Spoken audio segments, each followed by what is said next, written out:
আমার বুকের উপর ভারী কিছু অনুভব করছি। ঘুম থেকে উঠে দেখি ঈশিতা আমাকে জড়িয়ে ধরে ঘুমিয়ে আছে।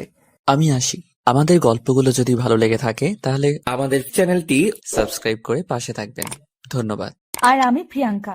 আমাদের গল্পগুলো যদি ভালো লেগে থাকে অবশ্যই আমাদের চ্যানেলকে সাবস্ক্রাইব করে পাশে থাকবেন। আর হ্যাঁ, ভিডিওটি সম্পূর্ণ শুনবেন। আই, তোকে এই রুমে আসতে কে বলেছে? না মানে, আপনাকে খাওয়ার জন্য ডাকতেছে। এদিকে আয়। আমি ওর একটু কাছে গিয়ে দাঁড়ালাম। ঠিক তখনই ঈশিতা আমাকে ঠাস ঠাস করে দুই গালে দুইটা থাপ্পড় মারলো। থাপ্পড়গুলো অনেক জোরে মারলো, তাই ঠোঁট কেটে রক্ত বের হতে লাগলো আর আমার চোখ দিয়ে পানি ঝরতে লাগলো। ভীষণ ব্যথা করতেছে। এরপর যদি আমার রুমে আসিস তাহলে নক করে আসবি। যত সব ছোট লোক। এখন যা, আমি আসতেছি। আমি কিছু বললাম না। এইটা আমার সাথে শুধু আজকে ঘটেছে তা না, প্রতিদিনই আমার সাথে এইরকম করে ঈশিতা। এরপর আমি নিচে না গিয়ে আমার রুমে চলে আসলাম। ঠোঁটে ভীষণ ব্যথা করতেছে। ওয়াশরুমে গিয়ে ঠোঁটের রক্তগুলো মুছতে চাইতেছি, কিন্তু হাত লাগাতে পারছি না। ভীষণ ব্যথা করতেছে। কোনো মতে ফ্রেশ হয়ে নিচে চলে আসলাম। নিচে গিয়ে দেখি ঈশিতা খাওয়ার টেবিলে বসে আছে। আমিও গেলাম। জনি, এইদিকে আসো। জি আঙ্কেল, বলেন। দাঁড়িয়ে আছো কেন? বসো, আমরা একসাথে খাবো। আমি ঈশিতার দিকে তাকালাম। ও আমার দিকে আগুন চোখে তাকিয়ে আছে। আমি কিছু বললাম না, এখনো দাঁড়িয়ে আছি। কি হয়েছে জনি? তোকে বসতে বললো না? আসলে আন্টি আমাকে তুই করেই বলে, আমাকে নিজের ছেলের মতো ভাবেন। আমি এখনো দাঁড়িয়ে আছি আর ঈশিতার দিকে চেয়ে আছি। ঈশিতা শুধু রাগে ফুঁসতেছে। জনি, তোমাকে আমি বসতে বলেছি, তুমি দিন দিন অবাধ্য হয়ে যাইতেছ। আঙ্কেল, বসতেছি। আমি যখন বসতে যাব তখনই ঈশিতা চেয়ার থেকে উঠে দাঁড়িয়ে যায় আর বলতে লাগলো, এই ছোট লোকের সাথে আমি এক টেবিলে বসে খেতে পারবো না। তোমাদের মন চাইলে তোমরা খাও। কিসের ছোট লোক? ভুলে যাস না ঈশিতা, জনি কিন্তু তোর স্বামী। কিসের স্বামী? স্বামী ইজ মাই ফুড। এই বলে ঈশিতা না খেয়ে চলে গেল। আন্টি আঙ্কেল দুইজন আমার দিকে অসহায় দৃষ্টিতে তাকিয়ে আছে। আমি মুচকি হেসে বললাম, আঙ্কেল, আমি কিছু মনে করিনি ঈশিতার কথায়। একদিন সব ঠিক হয়ে যাবে ইনশাল্লাহ। আমি আর কিছু না বলে চুপচাপ খেয়ে নিলাম। এরপর আমার রুমে চলে আসলাম। পরিচয়টা দিয়ে নেই, আমি জনি আহমেদ, অনার্স শেষ বর্ষের ছাত্র। আর ঈশিতা হচ্ছে আমার বউ, সেই ছোট থেকে এই বাড়িতে। আঙ্কেল হচ্ছে আমার আব্বুর বেস্ট ফ্রেন্ড। ছোটবেলায় আব্বু আম্মু রোড অ্যাক্সিডেন্ট করে মারা যান। ভাগ্যবশত আমি বেঁচে যাই। আব্বু আম্মুকে হারাতে হয় 16 বছর বয়সে। এরপর আঙ্কেল আমাকে এই বাড়িতে নিয়ে আসেন। সেই ছোট থেকে ঈশিতা আমার সাথে এই রকম আচরণ করে, তবে আমি কিছু মনে করি না। তবে আগে একটু খারাপ লাগতো। আমি সেই ছোটবেলা থেকে ঈশিতাকে ভালোবাসতাম, কিন্তু কখনো বলিনি। ঈশিতা আমাকে প্রতিদিন ছোট লোক, কুত্তার বাচ্চা, আরো অনেক কিছু বলতো। আমি একটু কষ্ট পেতাম, তবে এখন শুনতে শুনতে অভ্যস্ত হয়ে গেছি। আর বিয়ের ব্যাপারটা হলো একটু ভিন্ন। একদিন আমাদের কলেজ থেকে শিক্ষা সফরে আমি আর ঈশিতা যাই। ঈশিতা আমার সাথেই পড়ে, তো আমরা ঘুরতে বের হই। হঠাৎ দেখলাম ঈশিতা সবার কাছ থেকে আলাদা হয়ে জঙ্গলের গভীরে চলে যাচ্ছে। আমার একটু খটকা লাগলো, তাই আমিও ওর পিছু নিলাম। প্রায় ও হাঁটতে হাঁটতে জঙ্গলের অন্য পারে চলে এসেছে। হঠাৎ দেখলাম একটা সাপ ঈশিতার দিকে ছুটে আসছে, তাই দৌড়ে গিয়ে ঈশিতাকে ধাক্কা দিলাম। এরপর আমি নিজেকে না সামলাতে পেরে ঈশিতার উপর পড়ে গেলাম।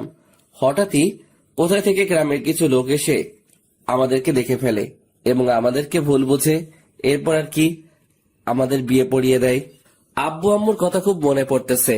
আজকে যদি ওরা বেঁচে থাকতো তাহলে আর আমাকে এইরকম দিনগুলো দেখতে হতো না। আব্বু আম্মুর জন্য খুব খারাপ লাগতেছে, চোখে পানি চলে আসছে। তবে আব্বু আম্মুর ভালোবাসাটা আঙ্কেল আর আন্টির কাছে পাই। এরপর শুয়ে পড়লাম। ফজর নামাজের আজান শুনে ঘুমটা ভেঙে গেল, তাই উঠে ফ্রেশ হয়ে নামাজ পড়ার জন্য মসজিদে গেলাম। চারদিকে হালকা হালকা আলো ফোটা শুরু করেছে। এরপর নামাজ পড়ে আব্বু আম্মুর কবরটার পাশে গেলাম। মনে পড়ে ছোটবেলার কথা, আব্বুকে ঘোড়া বানিয়ে তার পিঠে চড়া, আব্বুর সাথে স্কুলে যাওয়া। কান্না চলে এসেছে। বলতে লাগলাম, কেন তোমরা আমাকে একা করে চলে গেছো? তোমাদের সাথে নিলে না কেন? কেন রেখে গেলে এই নিষ্ঠুর পৃথিবীতে, যেখানে মা বাবা ছাড়া আর কেউ আপন নয়? কেন হলো আমার সাথে এইরকম? কেন আমাকে অবহেলা করে? কেন কেন? কথাগুলো বলতে লাগলাম আর কান্না করতে লাগলাম। এরপর বাসায় চলে আসলাম।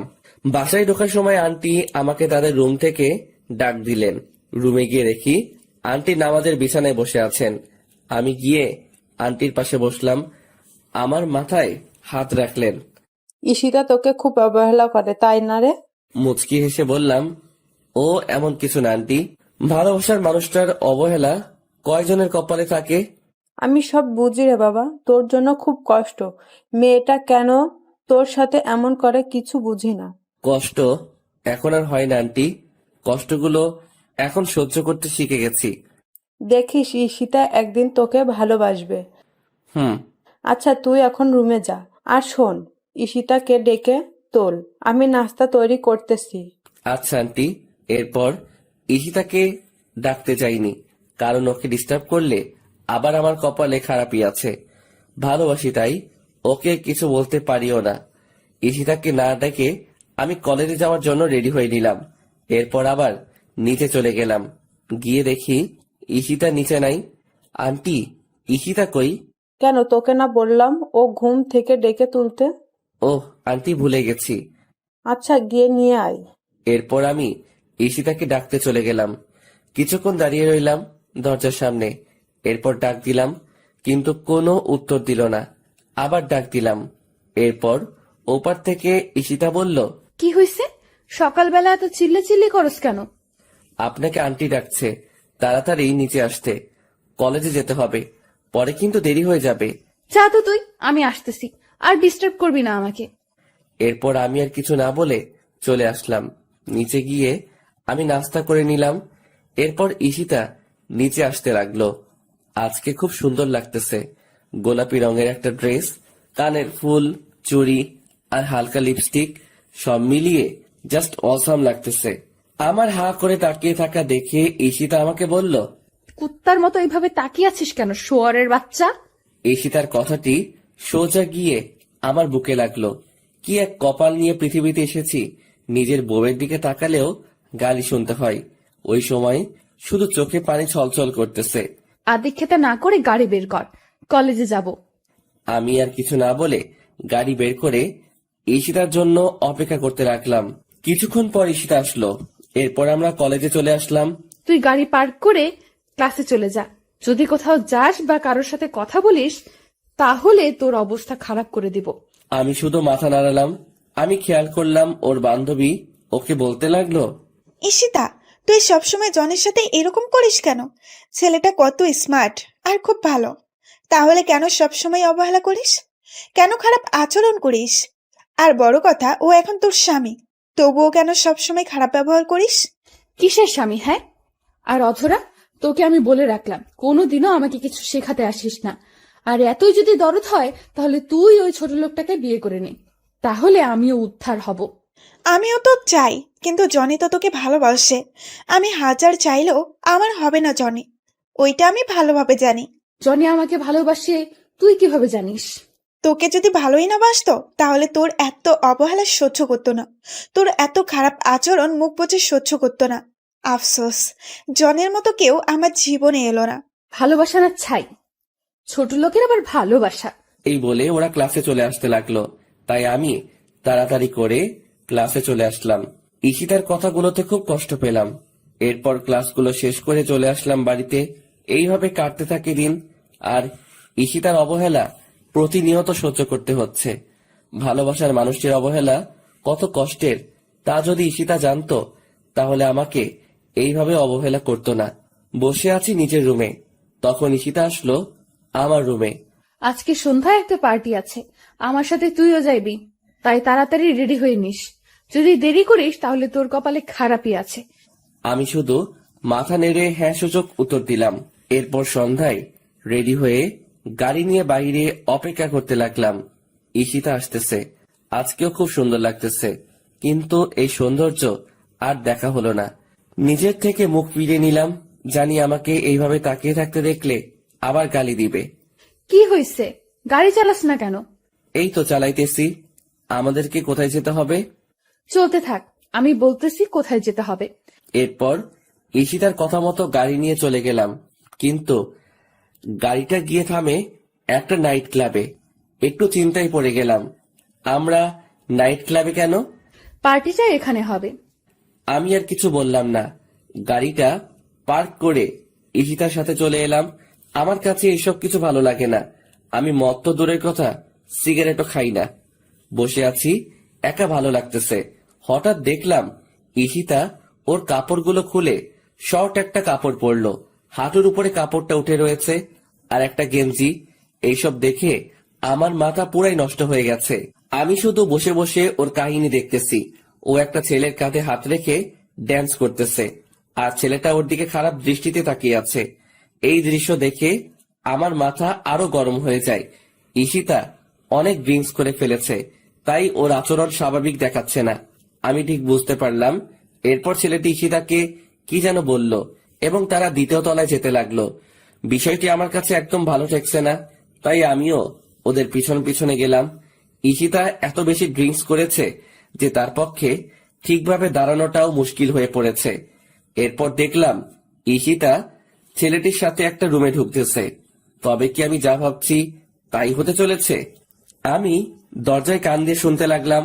আই হৃদয়, তুমি আমার কাছে আসবে না, বলে দিলাম। আসলে কি করবি তুই? তোকে আমি এইখানে কেন এনেছি তুই বুঝিস না? তোকে আমার চাই। মানে কি করতে চাইছো তুমি? আই, একদম আমার কাছে আসবে না, আমি কিন্তু চিৎকার করব। চিৎকার করলেও লাভ হবে না, এখানে আমি আর তুমি ছাড়া কেউ নেই। আজকে আমি তোর সবকিছু কেড়ে নিব।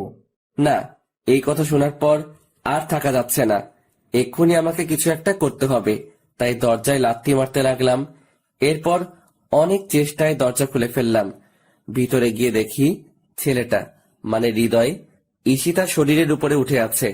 তখনই আমার মাথায় রাগে আগুন হয়ে যায়।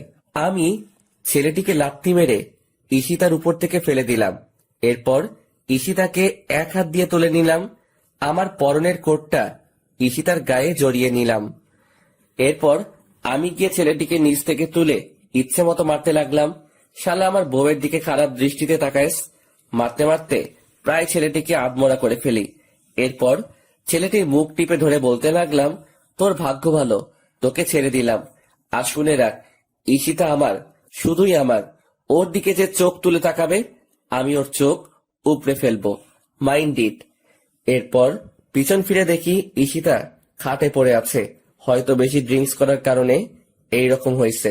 তাই আমি ঈশিতাকে কোলে তুলে নিয়ে নিচে চলে আসলাম, আর সবাই আমাদের দিকে তাকিয়ে আছে। এরপর গাড়ি করে ঈশিতাকে নিয়ে আসলাম। গাড়ি করে ঈশিতাকে কোলে করে নামিয়ে ওর রুমে নিয়ে আসলাম। এরপর তাকে তার খাটে শুইয়ে দিলাম। ঈশিতা আমার গলা জড়িয়ে ধরে আছে। আমি নিজেকে ছুটাতে চাইলাম, কিন্তু পারলাম না। ঈশিতা আমাকে টান দিয়ে ওর বুকের মাঝে ফেলে দেয়। ওর গরম নিঃশ্বাস আমি অনুভব করতে পারছি। ওর শরীর থেকে আলাদা একটা গন্ধ আসতেছে, যা আমাকে পাগল করে দিচ্ছে। ঈশিতা আমাকে ওর বুকের মাঝে জড়িয়ে নেয়। আমি কোনো মতে নিজেকে ছাড়িয়ে উঠতে চাইলাম, কিন্তু পারলাম না। এই কি করছেন? কি ছাড়েন আমাকে। উফ, তোমাকে আজকে ছাড়তেছি না।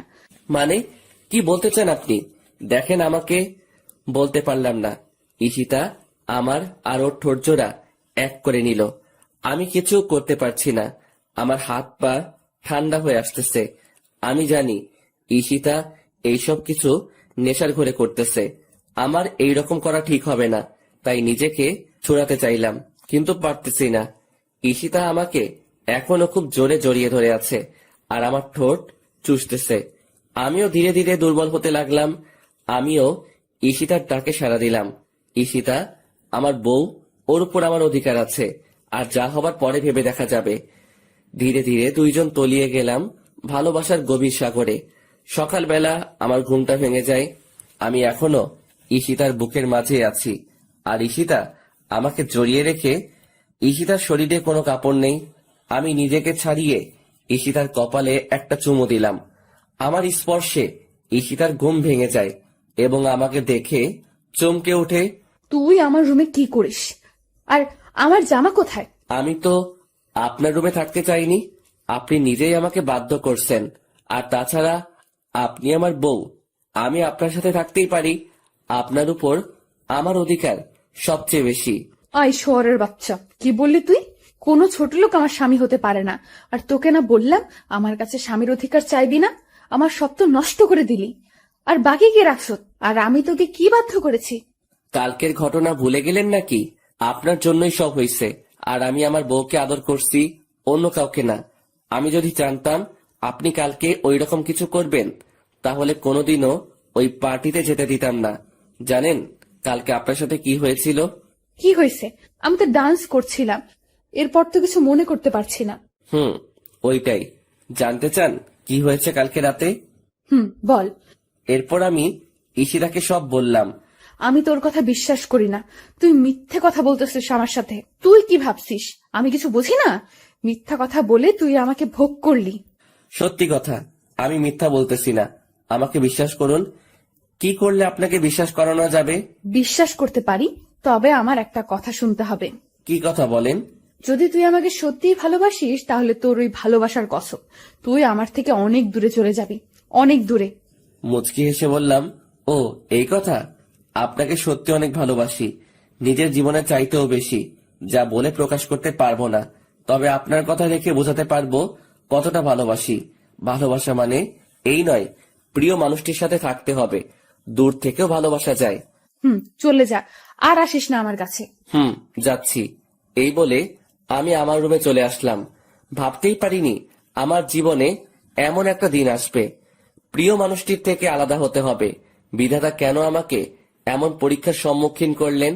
কেন এত অবহেলিত আমি ঈশিতার কাছে? কেন বুঝে না ওকে সত্যি ভালোবাসি? তবে ওর থেকে দূরে গিয়ে ও যদি ওকে আমার ভালোবাসা বোঝাতে পারি, তাহলে তাই করব। চলে যাব অনেক দূরে, আর আসবো না ওর কাছে। আর কাউকে ছোট লোক বলতে হবে না, আর কাউকে গালাগালি করতে হবে না। ফ্রেশ হয়ে নিলাম, বসে আছি খাটের উপর, আর কালকের কথাগুলো ভাবতে লাগলাম। কি থেকে কি হয়ে গেল? সামান্য ভুলের জন্য এত বড় শাস্তি পেতে হচ্ছে। কালকে রাতে যদি নিজেকে একটু কন্ট্রোল করতে পারতাম, তাহলে আর এমন একটা সময় দেখতে হতো না। বুক ফেটে কান্না আসতে লাগলো। ভাবতেই কেমন জানি লাগে। জীবনে পথ চললে হবে একা। ব্যাগে প্রয়োজনীয় জিনিসগুলো নিলাম, সাথে ঈশিতার একটা ছবি নিলাম। ব্যাগ গুছিয়ে বাসা থেকে বের হয়ে গেলাম। আন্টি আঙ্কেলকে কিছু বললাম না, জানি তারা কষ্ট পাবে, হয়তো আমাকে অনেক খুঁজবে। একটা দীর্ঘশ্বাস ফেললাম, পিছন ফিরে বাসাটাকে একবার ভালোভাবে দেখে নিলাম। কতগুলো বছর ছিলাম এই বাড়িতে। ঈশিতার অবহেলায় আর আন্টি আঙ্কেলের ভালোবাসায় দিনগুলো কেটে যায়। আমার চোখ দুটো ঝাপসা হয়ে আসছে, চারিদিক অন্ধকার হয়ে আসছে। আমি চোখ ডলতে ডলতে রাস্তা পার হতে লাগলাম। হঠাৎ একটা গাড়ি এসে আমাকে ধাক্কা দেয়। আমি ছিটকে গিয়ে রাস্তার ওপারে পড়ে গেলাম। চোখ দিয়ে দুফোঁটা অশ্রু গড়িয়ে পড়ল। পাওয়া হলো না বউয়ের ভালোবাসা। চোখগুলো ধীরে ধীরে বন্ধ হয়ে আসলো। হাসপাতাল থেকে মুক্তি পেলাম 4 মাস পর। ভাবতে অবাক লাগে এতগুলো দিন কিভাবে ছিলাম হাসপাতালে। ঈশিতা একটিবারের জন্য খোঁজ নেয়নি। ডাক্তারের কাছ থেকে জানতে পারলাম 4 মাস ধরে এই হাসপাতালে ছিলাম। তার মানে ওই অ্যাক্সিডেন্টে আমার মৃত্যু হয়নি। কেন বেঁচে গেলাম? আল্লাহ কেন নিল না? না জানি আরো কত অবহেলা সহ্য করতে হবে, কত অপমানিত হতে হবে, আর কত কষ্ট সহ্য করতে হবে। ভাগ্যে কি এইটাই লেখা ছিল? রাস্তা দিয়ে হাঁটতেছি আর কথাগুলো ভাবতেছি। পুরো শরীর ব্যথা করতেছে। ব্যথার কারণে ঠিকমতো হাঁটতে পারতেছি না। একটু পর পর মাথাটা চক্কর দিয়ে উঠছে। মাথা ব্যথাও ভীষণ বেড়ে যাচ্ছে। জীবনে 4টি মাস অতিবাহিত হয়ে গেল কোমায় থেকে, কিন্তু ঈশিতা একবারের জন্য আমার খবর নিল না। তাহলে কি ওর মনে আমার জন্য বিন্দুমাত্র ভালোবাসা নেই? ওর জীবনে কি আমার জন্য একটু জায়গা নেই? আর জায়গা থাকবেই বা কেন? আমি তো ছোট লোক। হয়তো ঈশিতা এখন নতুন কাউকে নিয়ে সুখে আছে। পাওয়া হলো না। আর ঈশিতার ভালোবাসা এইদিকে সন্ধ্যাই হয়ে আসছে। কোথায় যাব, কি করব? আমার কাছে একটি টাকাও নেই যে কিছু খাবো। প্রায় গভীর রাত হয়ে এসেছে। বসে আছি পেটের ক্ষুধাও ব্যথার্ত শরীর নিয়ে একটা ল্যাম্পপোস্টের নিচে। ভাবতেই পারিনি জীবনে এমন দিনও পার করতে হবে। সবই নিয়তির খেলা। আনমনে বসে আছি আর আকাশের তারাগুলো দেখছি। আজকে তারাদেরকেও একা লাগছে। আকাশে চাঁদটা ঠিকই উঠেছে, কিন্তু আমার মনের আকাশটা আধার হয়ে আছে। হঠাৎ খেয়াল করলাম একটা গাড়ি এই দিকে আসতেছে। একবার ভাবলাম সাহায্য চাইবো, আবার বসে পড়লাম। গাড়িটা আমার সামনে এসে থামলো। কি ব্যাপার? গাড়িটা আমার সামনে দাঁড়ালো কেন? হয়তো ওদের কোনো কাজে দাঁড়িয়েছে। আমি গাড়ির দিকে তাকিয়ে বোঝার চেষ্টা করছি। চেনা চেনা মনে হচ্ছে। গাড়ি থেকে একজন লোক নেমে আসলো। আরে, এ তো আঙ্কেল। চোখ দিয়ে অশ্রু গড়িয়ে পড়ল। দেখলাম আঙ্কেলের চোখে পানি। হয়তো কতগুলো দিন পর দেখা হলো তাই। আঙ্কেল এসে আমার পাশে এসে চুপ করে বসলেন। আমিও চুপচাপ বসে আছি। হঠাৎ নীরবতা ভেঙে আঙ্কেল বললেন, কেমন আছো জানি? আঙ্কেল, ভালোই আছি। যতটা ভালো থাকলে মৃত ব্যক্তির মতো জীবনযাপন করা লাগে। কিছুক্ষণ চুপ থেকে আবার বললেন, এতদিন কোথায় ছিলে? এই তো আঙ্কেল, এক বন্ধুর বাসায়। তা বাসার সবাই কেমন আছে? সবাই ভালো আছে, কিন্তু তোমার এ অবস্থা কেন? কি রকম শুকিয়ে গেছো? ঠিকমতো খাও না নাকি? একদম বদলে গেছো। আর তোমার কপালে হাতে এতগুলো কিসের দাগ? মনে হয় তো কোনো কাটার দাগ। কি হয়েছে বলো তো? আমার কথা না হয় বাদ দেন। ওই দিন সিঁড়ি দিয়ে নামার সময় পা পিছলে পড়ে গেছি, তাই একটু কাটা গেছে। ঈশিতা কেমন আছে? তোমার চলে যাওয়াতে সবচাইতে ভালো আছে ঈশিতা। কথাটি শুনে অনেকটা কষ্ট পেলাম। এতদিনেও আমার জন্য তার হৃদয়ে একটুও মায়া জন্মালো না। জানো, তুমি যখন বাড়ি থেকে চলে গেছো তোমার আন্টির হার্ট স্ট্রোক হয়েছে। কথাটি শুনে ভীষণ কষ্ট পেলাম। আজকে আমার জন্য সবকিছু হয়েছে। সবকিছুর জন্য আমি দায়ী। আন্টি এখন কেমন আছেন? আছে মোটামুটি, কিন্তু তুমি যদি না ফিরে যাও তাহলে তোমার আন্টির খারাপ কিছু একটা হয়ে যেতে পারে। তুমি প্লিজ আমার সাথে চলো। চুপ করে বসে রইলাম। কিভাবে যাব আমি ওই বাড়িতে? আমি তো ঈশিতাকে কথা দিয়েছি আর কখনো ওর সাথে দেখা দিব না। কিন্তু নিয়তি কেন বারবার পরীক্ষার মুখে ফেলে আমাকে? আবার ঈশিতার সম্মুখীন হতে হবে। চাই না নতুন করে অবহেলা পেতে, চাই না নতুন করে কষ্ট পেতে, কিন্তু আন্টির জন্য যেতে হয়, কারণ তিনি আমাকে নিজের ছেলের মতো আদর করতেন। আবারও একটা কঠিন পরীক্ষার সম্মুখীন হলাম। কি হয়েছে জানি, চুপ করে বসে আছো কেন? প্লিজ চলো আমার সাথে। কিন্তু আমি তো যেতে পারবো না। আমি ঈশিতাকে কথা দিয়ে এসেছি, আর কোনো দিন ওর সামনে যাব না। তুমি কি তোমার কথা রাখতে গিয়ে তোমার আন্টিকে হারাবে? পড়ে গেলাম আরেক চিন্তায়। ছোটবেলায় আব্বু আম্মুকে হারালাম, কিন্তু আব্বু আম্মুর অভাবটা আমাকে বুঝতে দেয়নি তারা। তাহলে আজকে কেন আমার জন্য মরতে বসবে? এইটা হয় না। আঙ্কেল, আমি রাজি। এই তো আমার লক্ষ্মী ছেলে, চলো। এইটা বলে আমার কপালে একটা চুমু দিলেন আঙ্কেল। আমি মুচকি হেসে গাড়িতে উঠলাম। গাড়িতে উঠে অবাক হয়ে গেলাম, ঈশিতাও গাড়িতে রয়েছে। তার মানে কি ঈশিতা আমার সবগুলো কথা শুনে নিয়েছে? আমি কিছু না বলে গিয়ে গাড়িতে বসলাম। শরীরের ব্যথার জন্য ঠিকমতো বসতে পারছি না, খুব ব্যথা করছে। তবুও কষ্ট করে বসে পড়লাম। চুপচাপ বসে রইলাম। আবার অনেকদিন পর ঈশিতার সাথে দেখা হলো। মনে পড়ে সেই দিনটার কথা, যেই দিন ঈশিতা কলেজের সবার সামনে আমাকে জুতা দিয়ে মেরেছিল। ওই দিন ঈশিতার সাথে কলেজে গেলাম। সিঁড়ি দিয়ে ওঠার সময় হঠাৎ ঈশিতার এক বান্ধবীর সাথে ধাক্কা লাগে আমার। আমি মেয়েটিকে সরি বললাম। মেয়েটি আমাকে কিছু না বলে চলে গেল। কিন্তু কোথায় থেকে ঈশিতা এসে আমাকে ওর পায়ের জুতা খুলে আমাকে মারতে লাগলো।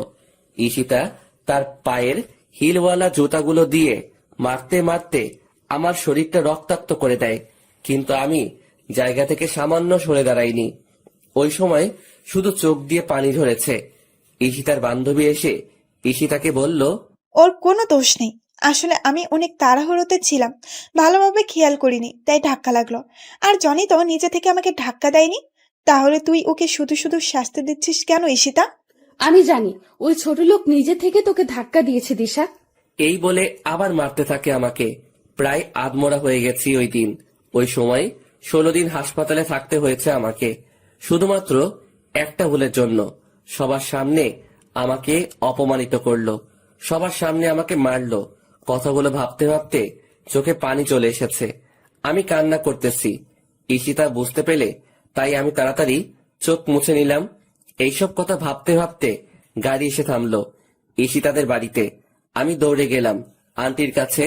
আন্টি শুয়ে আছে, কি রকম শুকিয়ে গেছেন। মনে হয় ঠিক মতো খায় না, ঠিক মতো ঘুমায় না, ঠিক মতো ওষুধও খায় না। আমি গিয়ে আন্টির পাশে বসলাম এবং মাথায় হাত রাখলাম। আমার হাতের স্পর্শ পেয়ে আন্টি জেগে গেলেন। আমাকে দেখে আন্টি অসহায় দৃষ্টিতে তাকিয়ে আছেন আমার দিকে। আন্টির চোখ ছলছল করছে।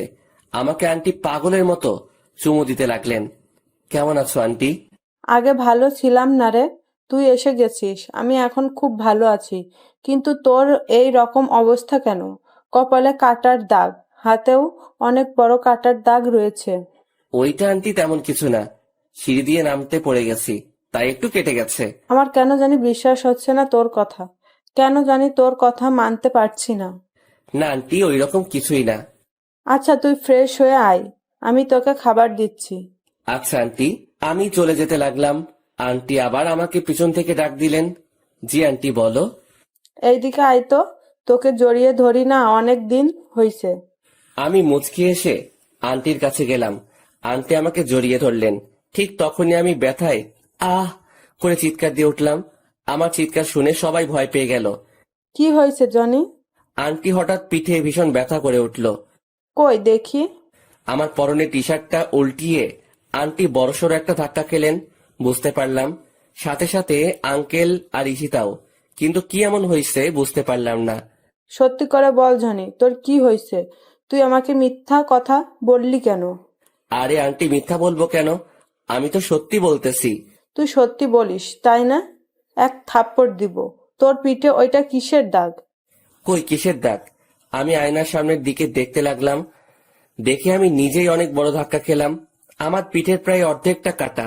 তার মানে ওই অ্যাক্সিডেন্ট এইরকম হয়েছে। কিভাবে বেঁচে গেলাম? এত বড় আঘাত হওয়ার পরেও বেঁচে গেলাম। জনি তোকে আমার কসম, সত্যি করে বল কি হয়েছে? কি করি এখন? সত্যিটা তো বলতেই হবে। আসলে আন্টি, আমার অ্যাক্সিডেন্ট হয়েছে। ওই দিন বাড়ি থেকে বের হয়ে রাস্তা পার হওয়ার সময় একটা গাড়ির সাথে ধাক্কা লাগে আমার। আমি এতদিন ধরে আমার কোনো বন্ধুর বাসায় না, হাসপাতালে ঘুমাইছিলাম। আর আজকে 4 মাস পর জ্ঞান ফিরেছে। এইবার আন্টি হাউমাউ করে কেঁদে দিলেন। আমি গিয়ে আন্টিকে সান্ত্বনা দিতে লাগলাম। কোনো মতে আন্টিকে ঠান্ডা করলাম। এরপর আন্টিকে বুঝিয়ে সুজিয়ে চলে আসলাম আমার রুমে।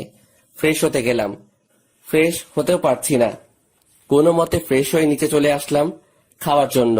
আন্টি আমাকে নিজ হাতে খাইয়ে দিলেন। তবে একটা জিনিস খেয়াল করলাম, ঈশিতা আজকে আমার সাথে এক টেবিলে বসে খেলো। অনেকটা খুশি হলাম। এরপর খাওয়া দাওয়া শেষ করে রুমে চলে আসলাম। একটু ঘুমানোর চেষ্টা করলাম, কিন্তু পিঠে ব্যথার জন্য পারছি না। তবুও কোনো মতে চিত হয়ে শুয়ে পড়লাম। ভোরবেলায় ফজরের আজানে ঘুম ভাঙলো। বিছানা থেকে উঠতে অনেক কষ্ট হচ্ছে। শরীরটা এখন আগের মতো ব্যথা করতেছে। অনেক কষ্ট করে উঠে অজু করে নামাজ পড়তে চলে গেলাম। কারণ এখনকার এই ব্যথা জাহান্নামের শাস্তি থেকে 1 কোটি গুণ কম। এই সামান্য কষ্টের জন্য কপালে আখিরাতে চিরস্থায়ী সুখ থাকতে পারে। অনেক কষ্ট করে নামাজ পড়ে বাড়িতে আসলাম। এখন একটু ভালো লাগতেছে। হালকা হালকা বাতাস বয়ে যাচ্ছে। অনেক দিন পর সকালে সূর্যটা দেখতে পাবো। কারণ হাসপাতালে এতদিন কোমায় থাকায় বাহিরের আলো আমার হৃদয় স্পর্শ করতে পারিনি। তাই ছাদে চলে আসলাম। খেয়াল করলাম কেউ একজন ছাদের এক কোণে দাঁড়িয়ে আছে। একটু কাছে যেতেই বুঝতে পারলাম ঈশিতা। আমি গিয়ে ওর একটু পাশে দাঁড়ালাম। ভাবলাম এই কয়দিনে হয়তো আমি তার হৃদয়ে একটু হলেও আমার জন্য জায়গা করতে পেরেছি। কারো উপস্থিতি টের পেয়ে ঈশিতা আমার দিকে তাকালো। আমাকে দেখে বিরক্তিকর দৃষ্টি নিয়ে তাকালো ঈশিতা আমার দিকে। তুই এখানে কি করিস? তোকে বলছি না আমাকে ডিস্টার্ব করবি না। আসলে আমি বুঝতে পারিনি আপনি ছাদে আছেন, জানলে এখানে আসতাম না।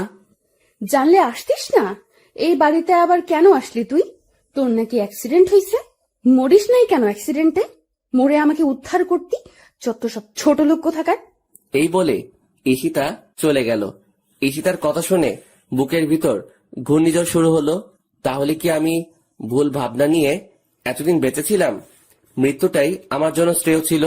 ভালোবাসার মানুষটি বলছে মরতে, তাহলে এই তুচ্ছ জীবন রেখে কি লাভ? শুধুমাত্র আত্মহত্যা করলে এই অবহেলা থেকে মুক্তি পেতে পারি, কিন্তু আত্মহত্যা যে মহাপাপ। আর এই কথা জেনে বেঁচে আছে পৃথিবীতে হাজারো জীবন্ত লাশ। চোখ দিয়ে অনবরত অশ্রু ঝরতেছে, কেন জানি বাধা দিয়েও থামাতে পারছি না। বুকের ভিতর দিয়ে বয়ে যাওয়া কষ্টের ঢেউ। আর কত অবহেলা পেতে হবে জানি না, তবে একদিন এই অবহেলিত জনির কাছে ঈশিতাকে আসতেই হবে। সূর্যোদয়টা না দেখে চলে আসলাম। ইচ্ছে নেই সূর্যোদয় দেখার। নাস্তা করতে নিচে চলে আসলাম। জানি ঈশিতা আমার সাথে এক টেবিলে বসে নাস্তা করবে না, তবুও বসলাম। ঈশিতা আসলো আর আমাকে দেখেই আবার চলে গেল। ওই সময় কষ্ট পেয়েও পেলাম না, কারণ প্রিয় মানুষটির থেকে কষ্ট পাবো এই কথা যদি জেনে যায় তাহলে ওই রকম আঘাত করে না, তবে জখমটা রয়ে যায়। এরপর আমাকে আন্টি নিজ হাতে নাস্তা খাইয়ে দিলেন। এরপর আমি একটু রেস্ট নিয়ে ফার্মেসিতে গিয়ে 1 মাসের জন্য ওষুধ নিয়ে আসলাম। ধীরে ধীরে পিঠের ক্ষতটা ভালো হতে লাগলো। পিঠের ক্ষত ভালো হয়ে লাভ কি? বুকের ক্ষতটা তো তার চেয়ে 1000 গুণ বেশি, যা শুধু ঈশিতাই ভালো করতে পারবে, যার একমাত্র ওষুধ ঈশিতা। আজ 1 মাস পর আমি মোটামুটি সুস্থ, কিন্তু অবহেলাটা প্রতিদিন পেতে হয়। এই কারণে না হয় অন্য কারণে। এখন থেকে আমি আঙ্কেলের অফিসে যাব। আঙ্কেল বারণ করছে, তবুও ঘরে একা একা বসে থাকতে ভালো লাগে না। এর চেয়ে অফিসে গেলেই ভালো হয়। কিন্তু ঈশিতাও নাকি অফিসে যেতে চায়, তবে ভালোই হবে। কাজের ফাঁকে ঈশিতাকে চুরি করে নিজের ইচ্ছা মতো দেখতে পাবো, এতেই অনেক। অফিসে প্রতিদিন আমি আর ঈশিতা দুইজনে এক গাড়িতে করে গেলাম, সাথে আঙ্কেলও ছিলেন। আজ থেকে অফিসের নতুন এমডি হচ্ছে ঈশিতা, আর আমাকে একটা ডেস্ক দেখিয়ে দিলেন।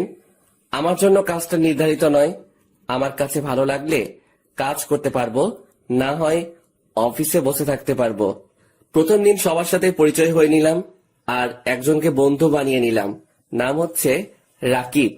আমার সমবয়সী রাকিব, আর আমার পাশের ডেস্কে রাকিব বসে। আমরা সমবয়সী হওয়ার কারণে একজন আরেকজনকে তুই করেই বলি। প্রথম দিন সবকিছু বুঝে নিতে দিতে সময় কেটে গেল। পরদিন সকালবেলা নাস্তা করে অফিসে চলে আসলাম।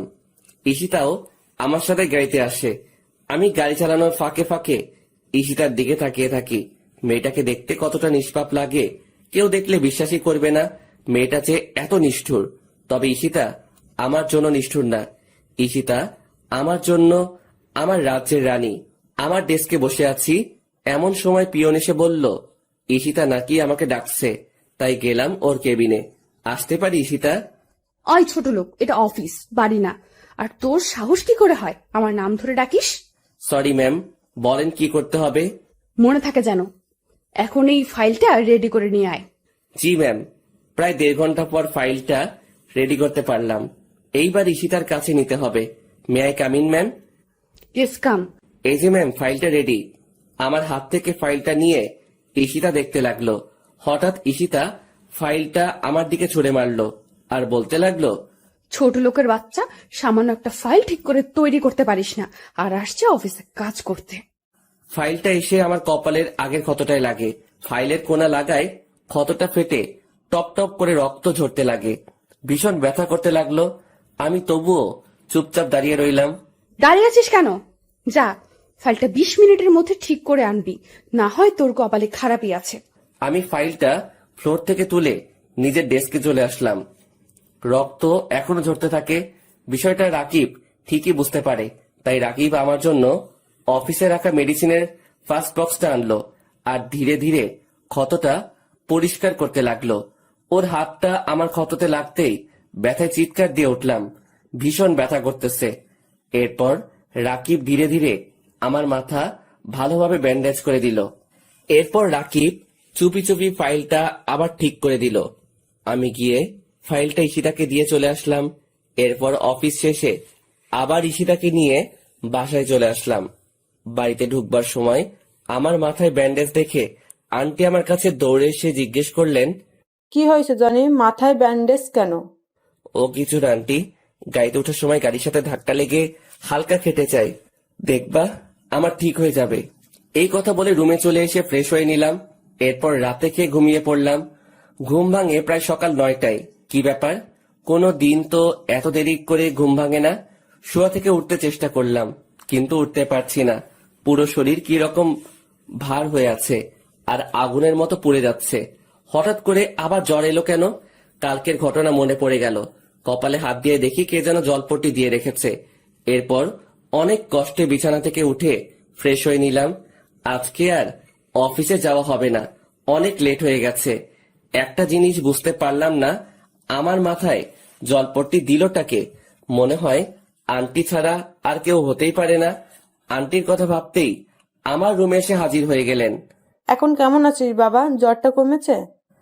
আন্টি, এখন একটু সুস্থ আছি, আর জ্বরটাও একটু কমেছে।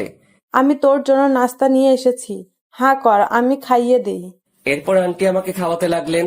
আমি চুপচাপ খেয়ে নিচ্ছি। আচ্ছা আন্টি, আমার মাথায় জলপট্টি দিল কে? আমি দিয়েছি। আচ্ছা, কালকে কি হয়েছে সত্যি বল।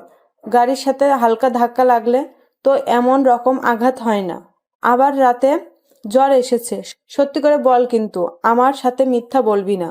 না আন্টি, সত্যি সেই রকম কিছু না। আবার মিথ্যা কথা বলিস, আমি কিন্তু সব বুঝি। ঈশিতা ওই রকম করেছে তাই না? সত্যি কথা বলবি কিন্তু। আসলে জানাটা কি বেশি জরুরি? বেশি জরুরি, বল আমাকে। এরপর অনিচ্ছা সত্ত্বেও আন্টিকে সব বলতে হলো। আমার কথা শুনে আন্টির মুখটা কালো হয়ে গেল।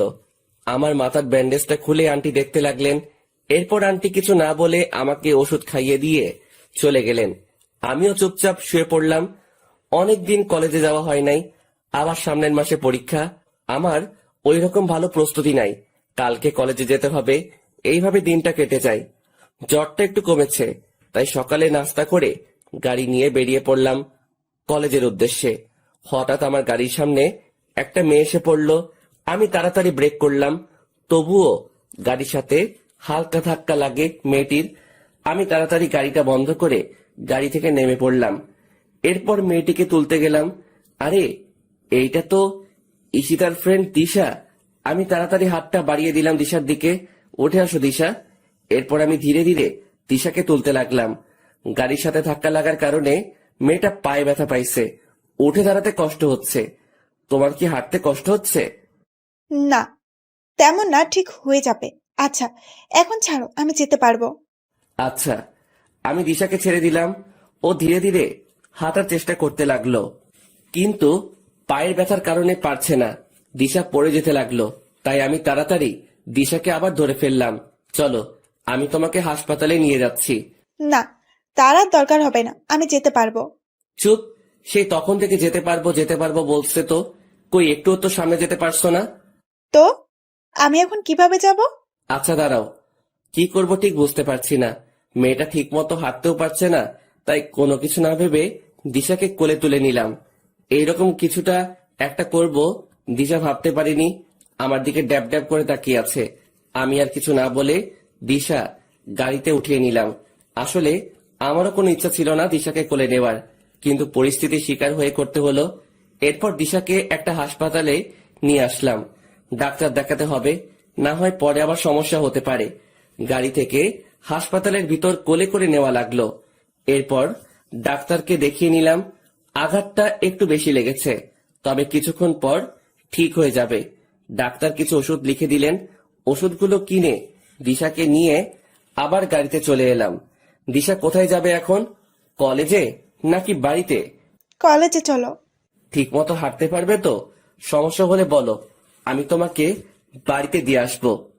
হাঁটতে পারবো, সমস্যা হবে না আমার। কলেজে চলো। এরপর আর কিছু না বলে গাড়ি চালাতে লাগলাম। গাড়ি চালানোর সময় খেয়াল করলাম দিশা আমার দিকে বারবার আর চোখে তাকিয়ে রয়েছে। আমি কিছু বললাম না। কলেজে চলে এলাম। অনেক দিন পর কলেজে এলাম। দিশা গাড়ি থেকে নেমে হাঁটতে লাগলো, কিন্তু পারছে না। তাই আমি গিয়ে দিশার হাতটা ধরে ফেললাম। এরপর ধীরে ধীরে ওকে নিয়ে যেতে লাগলাম। কলেজের সবাই আমাদের দিকে হা করে তাকিয়ে আছে। আমি ওইদিকে পাত্তা না দিয়ে দিশাকে নিয়ে ক্লাসে চলে আসলাম। এরপর মেয়েটাকে আমার পাশেই বসালাম, কারণ মেয়েটা এখন আমার দায়িত্বে। আমার জন্য মেয়েটার এই অবস্থা হয়েছে। কিন্তু মেয়েটা ওই সময় এত তাড়াহুড়ো করে কোথায় যাচ্ছিল? দিশা, ওই সময় এত তাড়াহুড়ো করে কোথায় যাচ্ছিলে? কলেজে যাচ্ছিলাম, আসলে একটা কাজ ছিল। ও, আচ্ছা জনি, একটা কথা বলো তো, সত্যি করে বলবা? বলো, কি শুনতে চাও? এতদিন কই ছিলা তুমি? আর শরীরের কি অবস্থা করেছো? ঠিক মতো খাও না নাকি? সবসময় সবার কাছ থেকে এই প্রশ্নটা এড়িয়ে যেতে চাই, কিন্তু পারি না। প্রশ্নটার সম্মুখীন হতে হয়। না, তেমন কিছু না। সত্যি করে বলবা কিন্তু। আমি জানি তুমি মিথ্যে কথা বলতেছ। যেদিন থেকে তুমি কলেজে আসো না, সেদিন থেকে ঈশিতাও আসে না। সমস্যা কি বলো তো? সেই রকম কিছু না, শুধু একটু প্রবলেম হয়েছে। প্রবলেমটা কি বন্ধু ভেবে বলতে পারো। আসলে দিশা, ওই দিন আমি ঈশিতার কথা রাখতে গিয়ে তাদের বাড়ি থেকে বের হয়ে যাই। ঠিক ওই দিন আমার রোড অ্যাক্সিডেন্ট হয়। প্রায় 4 মাস পর আমার জ্ঞান ফিরে। ডাক্তারের কাছে থেকে জানতে পারি আমি 4 মাস কোমায় ছিলাম। চিকিৎসার ব্যাপারটা হলো, ওই হাসপাতালে নাকি একটা ফান্ড আছে। যে রোগীর আত্মীয় বা কাছের কেউ যদি না থাকে, তাহলে তাদের হাসপাতালের ওই ফান্ড থেকে চিকিৎসা করা হয়। আমার চিকিৎসাটাও হয় ওই ফান্ডের সাহায্যে। এরপর যখন জ্ঞান ফিরে কোথায় যাব, কি করব, কিছুই বুঝতে পারি নাই। ভাগ্যবশত আবার ঈশিতাদের বাড়িতে আসতে হলো।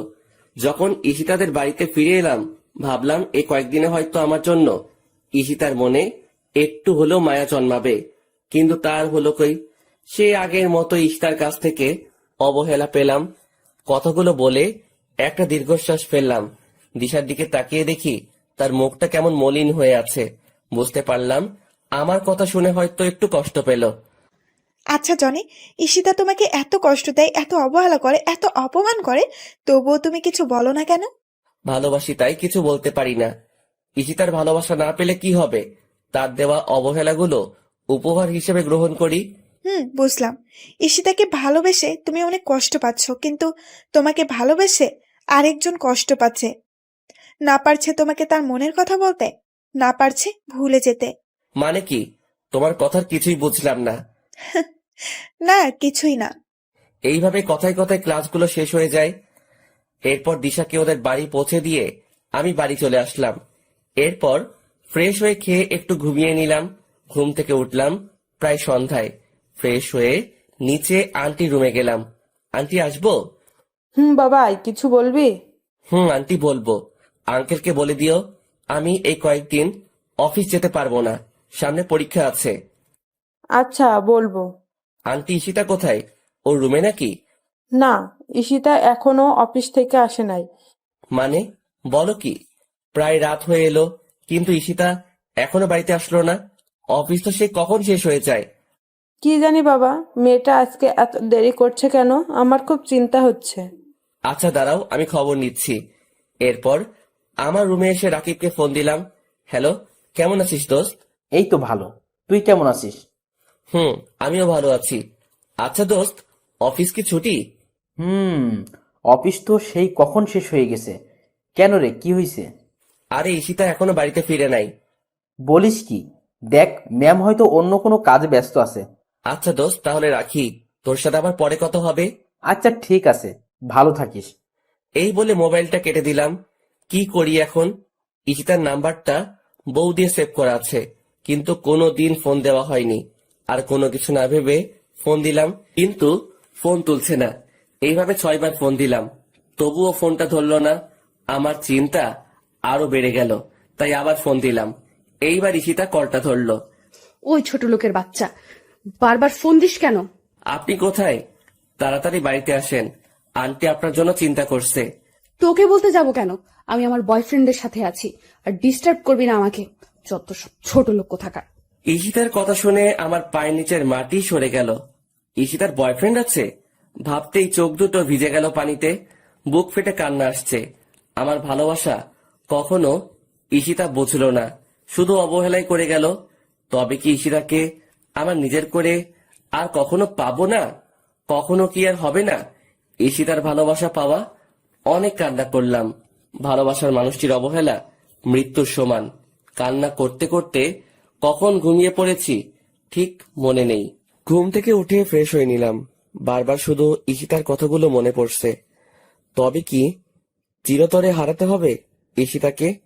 আর যেইভাবে অবহেলা করছে তাতে ঈশিতা না থাকাও ভালো, কিন্তু প্রিয় মানুষটির কাছ থেকে অবহেলা করলে তা না পাওয়ার চেয়েও ভালো। কিন্তু আমি যে এত অবহেলা নিতে পারছি না। কিন্তু একদিন ওর অবহেলা গুলাও খুব মিস করব। আমাকেও কিছু একটা করতে হবে। এমন কিছু করব যাতে ঈশিতা নিজেই আমার কাছে আসে। নাস্তা করে কলেজে যাওয়ার জন্য রেডি হয়ে নিলাম। এরপর গাড়ি নিয়ে কলেজে চলে আসলাম। মনে পড়ে সেই দিনগুলো যখন আমি আর ঈশিতা একসাথে কলেজে আসতাম। আমি সবসময় ক্লাসে চুপটি মেরে বসে থাকতাম, আর ঈশিতা ওর ফ্রেন্ডের সাথে কত মজা করত। আমি গাড়িটা পার্ক করে চলে আসলাম। বসে আছি নিজের বেঞ্চে। হঠাৎ কোথায় থেকে একটা মেয়ে এসে আমার পাশে বসে পড়ল। আরে দিশা, তুমি? হ্যাঁ, আমি। কেমন আছো? ভালোই, তুমি? হুম, আমিও ভালো আছি। দিশা, একটা কথা ছিল। বলো। সমস্যা নাই। সত্যি কথা বলতে হবে কিন্তু।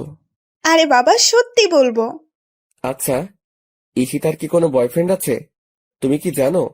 না তো, আমার জানা মতে কেউই নাই। কেন, কি হয়েছে বলো তো? না, তেমন কিছুই না।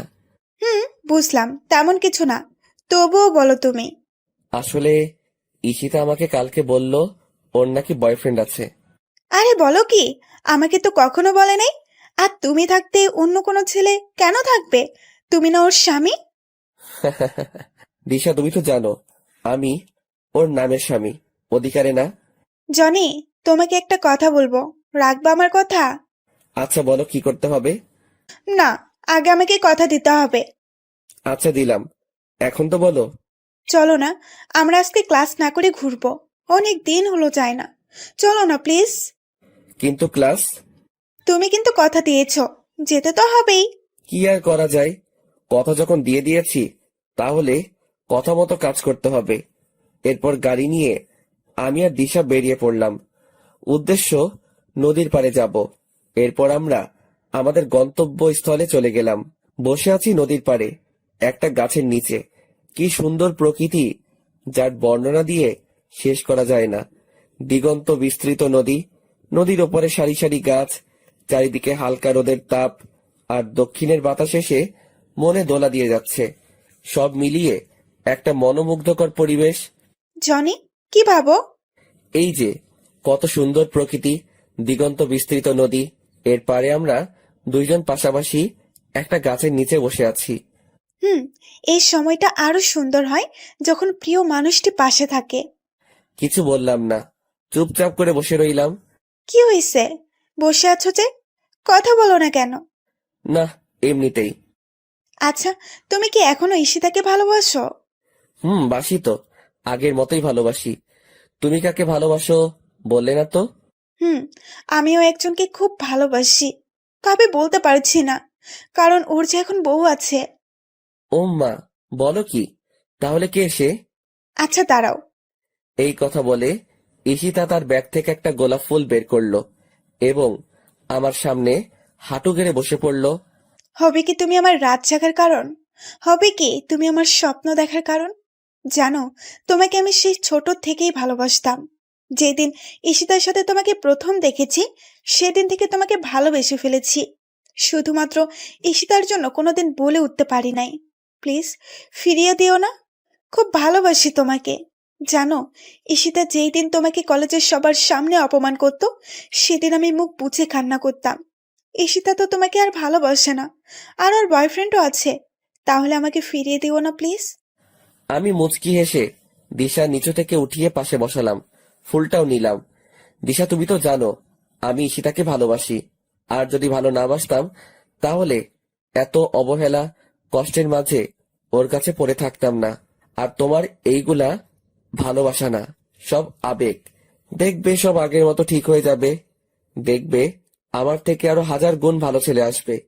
হুম, 1000 গুণ ভালোবাসবে। কিন্তু তোমার মতো না। প্লিজ ফিরিয়ে দিও না। তোমাকে না পেলে আমি কিন্তু আত্মহত্যা করব। আরে কান্না করছো কেন?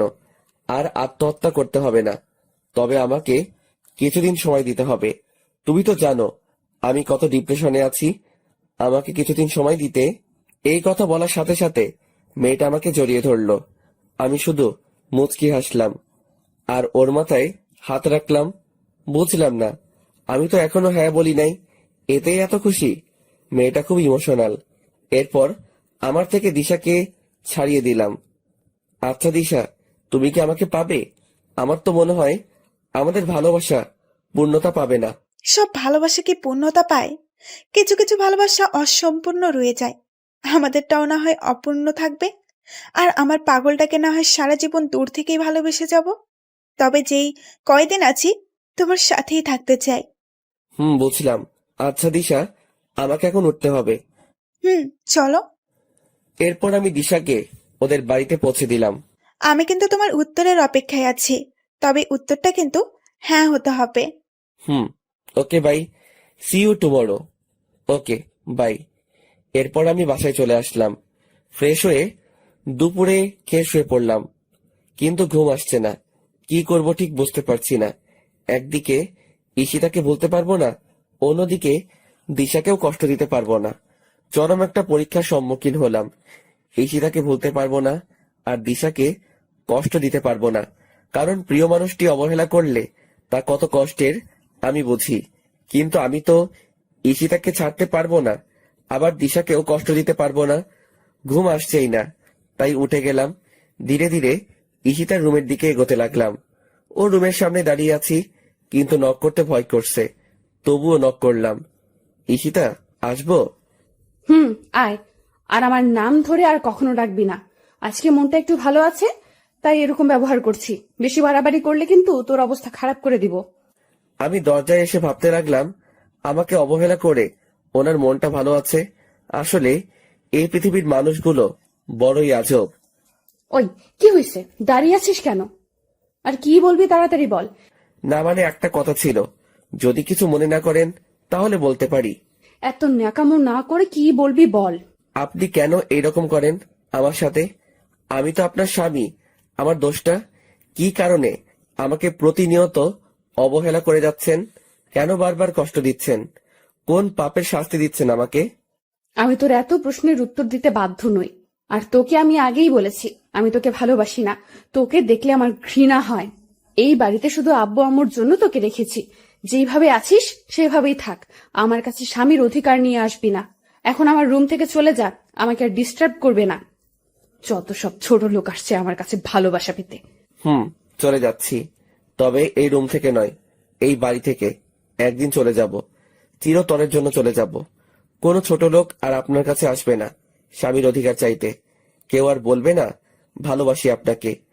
কথাগুলো বলে চোখের পানি মুছতে মুছতে চলে আসলাম।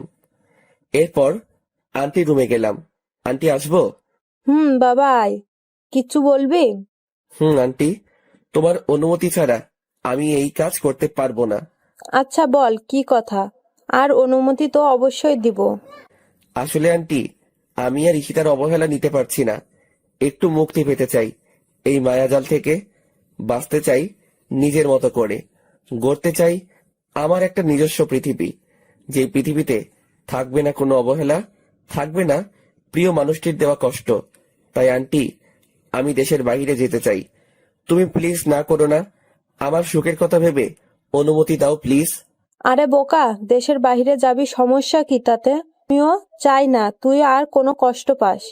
তবে আমার প্রতিদিন যোগাযোগ রাখতে হবে। আমি তোর আঙ্কেলকে বলবো। তুই শুধু বল কখন যেতে চাস। এই তো আন্টি, পরশু। পারবো না এত অবহেলা নিতে। আর তোমাকে কি করে ভুলি বলো তো? আচ্ছা এখন গিয়ে শুয়ে থাক। আন্টির সাথে কথা শেষ করে নিজের রুমে চলে আসলাম। চলে যাব এই স্বার্থপর প্রিয় মানুষটির মায়াজাল ছেড়ে। তবে আমি কি ঈশিতাকে ছাড়া থাকতে পারবো? হয়তো কষ্ট হবে, কিন্তু আমাকে যে থাকতে হবে। ঈশিতার অবহেলাগুলো আর নিতে পারছি না। হয়তো প্রতিদিন ঈশিতার কথা ভেবে কান্না করব। কি পেলাম ঈশিতাকে ভালোবেসে? অন্যদিকে দিশাও নাকি আমাকেই ভালোবাসে। কিন্তু আমি তো দিশার ভালোবাসা চাইনি। আমি চেয়েছি ঈশিতার ভালোবাসা, যা সেই ছোট থেকে চেয়ে এসেছি। এরপর সকালবেলা ঘুম থেকে উঠে নাস্তা করে কলেজে যাওয়ার জন্য বেরিয়ে পড়লাম। আজকে কলেজে যাওয়ার কোনো ইচ্ছা ছিল না, তবুও দিশার জন্য যেতে হবে। কলেজে এসে ক্লাসে ঢুকে গেলাম, কিন্তু দিশাকে কোথাও দেখতে পেলাম না। ব্যাপার কি? মেয়েটা কোথায় গিয়েছে? ক্লাস প্রায় শুরু হয়ে যাবে, দিশা এখনো আসে নাই। অনেকবার ফোনে ট্রাই করেছি, কিন্তু ফোনটা ধরে নাই। তাই আমি ক্লাস থেকে বের হয়ে দিশাদের বাড়ির উদ্দেশ্যে রওনা দিলাম। বাড়ির সামনে গিয়ে দেখি গেটে তালা দেওয়া। কি আজব ব্যাপার, মেয়েটা কোথায় গেল? পাশের বাড়ির কয়েকজনকে জিজ্ঞাসা করলাম, কিন্তু কেউই জানে না কোথায় গেছে। মেয়েটা যেখানেই যাক, অ্যাটলিস্ট বলে তো যাবে। আমার মনে হয় দিশার ভালোবাসা মুখে ছিল, অন্তরে না। কথা ভেবে মুচকি হাসলাম। আসলে সব মেয়েরাই এক। ডোন্ট মাইন্ড আপুরা, মেয়েরা মুখে শুধু ভালোবাসি বলে, কিন্তু হৃদয় থেকে কয়জনই বা ভালোবাসে। এরপর গাড়ি নিয়ে নদীর পাড়ে গেলাম। আর কখনো মন খারাপ হলে এখানে আসা হবে না। ঘন্টার পর ঘন্টা এখানে বসে সময় কাটানো হবে না। এই সব কিছু ছেড়ে যেতে একদম মন চায় না, কিন্তু এত অবহেলার নিয়েও তো থাকা যায় না। নদীর পাড়ে কিছুক্ষণ বসে বাসায় আসলাম। ব্যাগপত্র সব গুছিয়ে নিতে হবে। নিজের প্রয়োজনীয় সব জিনিস নিলাম, সাথে ঈশিতার একটা ছবিও নিলাম। আসলে আমার কাছে ঈশিতার কোনো ছবি নাই, তার অজান্তে ওর রুম থেকে নিয়ে নিলাম। এরপর রুমে এসে একটা চিঠি লিখলাম ঈশিতার জন্য। প্রায় দুপুর হয়ে এসেছে, তাই ফ্রেশ হয়ে নিলাম। এরপর আজানের সাথে সাথে মসজিদে গিয়ে নামাজ পড়ে আসলাম। বাড়িতে দুপুরের খাবার খেয়ে একটু ঘুমিয়ে নিলাম। ঘুম থেকে উঠলাম প্রায় বিকাল বেলা। এরপর ফ্রেশ হয়ে চুপি চুপি ঈশিতার রুমে গেলাম। ভালোভাবে তাকিয়ে দেখি ঈশিতা এখনো আসে নাই। তাই ওর রুমে গিয়ে চিঠির উপরে একটা গোলাপ দিয়ে টেবিলে রেখে আসলাম। এরপর সবকিছু ভালোভাবে চেক করে নিলাম। রাকিবকে ফোন দিয়ে বললাম ফ্যান্টাসি কিচেনে আসার জন্য। আমি গিয়ে ওর জন্য অপেক্ষা করতে লাগলাম। প্রায় আধা ঘন্টা পর রাকিব আসলো। কিরে, কেমন আছিস? তুই তো একটা কলও দিস না। আরে বলিস না বেটা, ঈশিতা ম্যাম সবসময় অফিস লেট করে ছুটি দেয়, আর সবসময় কাজের উপরে রাখে। জীবনটা তেজপাতা বানিয়ে ফেলেছে। একটু অবদ্ধ হওয়া যায় না। আবার অফিস শেষে বাসায় এসে রান্না করতে হয়। তুই তো জানিস আমার কেউ নাই, সবকিছু নিজেকে করতে হয়। ধুর পাগল, কে বলছে তোর কেউ নাই? আমি আছি তো সব সময়। আর আমাদের ভাবি কবে আসবে? ওম্মা, কে ভাবি? কিসের ভাবি? কার ভাবি? কোথায় থেকে আসলো ভাবি? আমি তো জানতাম না। ভাব নিও না আমার সাথে। চুপি চুপি অনার্স শেষ বর্ষের একটা মেয়ের পিছনে ঘুরো, কিন্তু মেয়েটা পাতা দেয় না। আর তুমি ভাবো আমি কিছুই বুঝি না? ওই, তুই কেমনে জানলি? আমি তো তোকে বলি নাই। তুই তো বলবি না আমি জানি, তাই আগে থেকে খবর নিয়ে রাখলাম। তা কি খাবি অর্ডার কর, আজকে আমি তোকে খাওয়াবো। যা ইচ্ছে অর্ডার দে, সাথে আমার জন্য দে। ওকে। এরপর আমরা খেয়ে নিলাম। আচ্ছা দোস্ত, একটা কথা বলতেছি তোকে, যা যা বলবো মনোযোগ দিয়ে শুনবি। বল। আমি দেশের বাইরে যাচ্ছি, কবে ফিরবো জানি না। তুই সবসময় অফিসে ঈশিতার খেয়াল রাখবি, আমার সাথেও যোগাযোগ রাখবি। আর আমি কিন্তু একদিন না একদিন ফিরবো, তবে কখন তা জানি না। তুই ঈশিতার উপর নজর রাখিস। আসলে মেয়েটা একটু অগোছালো আর অবুঝ। যদি ঈশিতার কিছু হয় তাহলে তোকে সবকিছুর জন্য জবাব দিতে হবে। তুই তো জানিস ওকে কতটা ভালোবাসি, আর তোকে খুব মিস করবো দোস্ত। সত্যি কি চলে যাবি? আর না গেলে হয় না দোস্ত।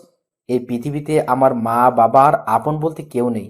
কিছুদিন আগে থেকে তোর সাথে পরিচয় হয়, তুই এতটা আপন হয়ে উঠবি ভাবতেই পারি নাই। নিয়তি চাইলে দেখা হবে, আর তোর ঈশিতাকে আমি দেখে রাখবো। নিজের যত্ন নিস দোস্ত। দেখলাম ছেলেটার চোখে পানি। আরে পাগল, কান্না করিস কেন? আমি তোর সাথে তো যোগাযোগ রাখবো। আচ্ছা দোস্ত, আজকের মতো উঠলাম। ভালো থাকিস দোস্ত। তুইও। তোকে খুব মিস করব। আমিও দোস্ত। এরপর চলে এলাম বাড়িতে। প্রায় সন্ধ্যা হয়ে এসেছে। সেই পুরনো স্মৃতিগুলো ভেসে উঠে আসছে চোখের মাঝে। কত অবহেলা নিয়ে কাটিয়েছি দিনগুলো। হয়তো আমি চলে গেলে ওর কিছু আসে যায় না। ঈশিতা তো আমাকে ভালোই বাসে না, তাহলে আমার অনুপস্থিতিতে ওর কিছু আসবে যাবে না। রাত প্রায় 12টা বাজে। আমি ঘুমিয়ে আছি। হঠাৎ মোবাইলের আওয়াজে ঘুমটা ভেঙে গেল। মোবাইলের স্ক্রিনে তাকিয়ে দেখি দিশার নাম্বার। তাড়াতাড়ি করে রিসিভ করলাম। হ্যালো দিশা, কোথায় ছিলে তুমি সারাদিন? তুমি জানো আজকে কতবার তোমার মোবাইলে ট্রাই করছি, কিন্তু তুমি ফোনটা রিসিভ করো নাই কেন? কি হয়েছে? চুপ কেন? ওই পাশ থেকে ফুপিয়ে ফুপিয়ে কান্নার শব্দ আসছে। কি হয়েছে দিশা? চুপ করে আছো কেন?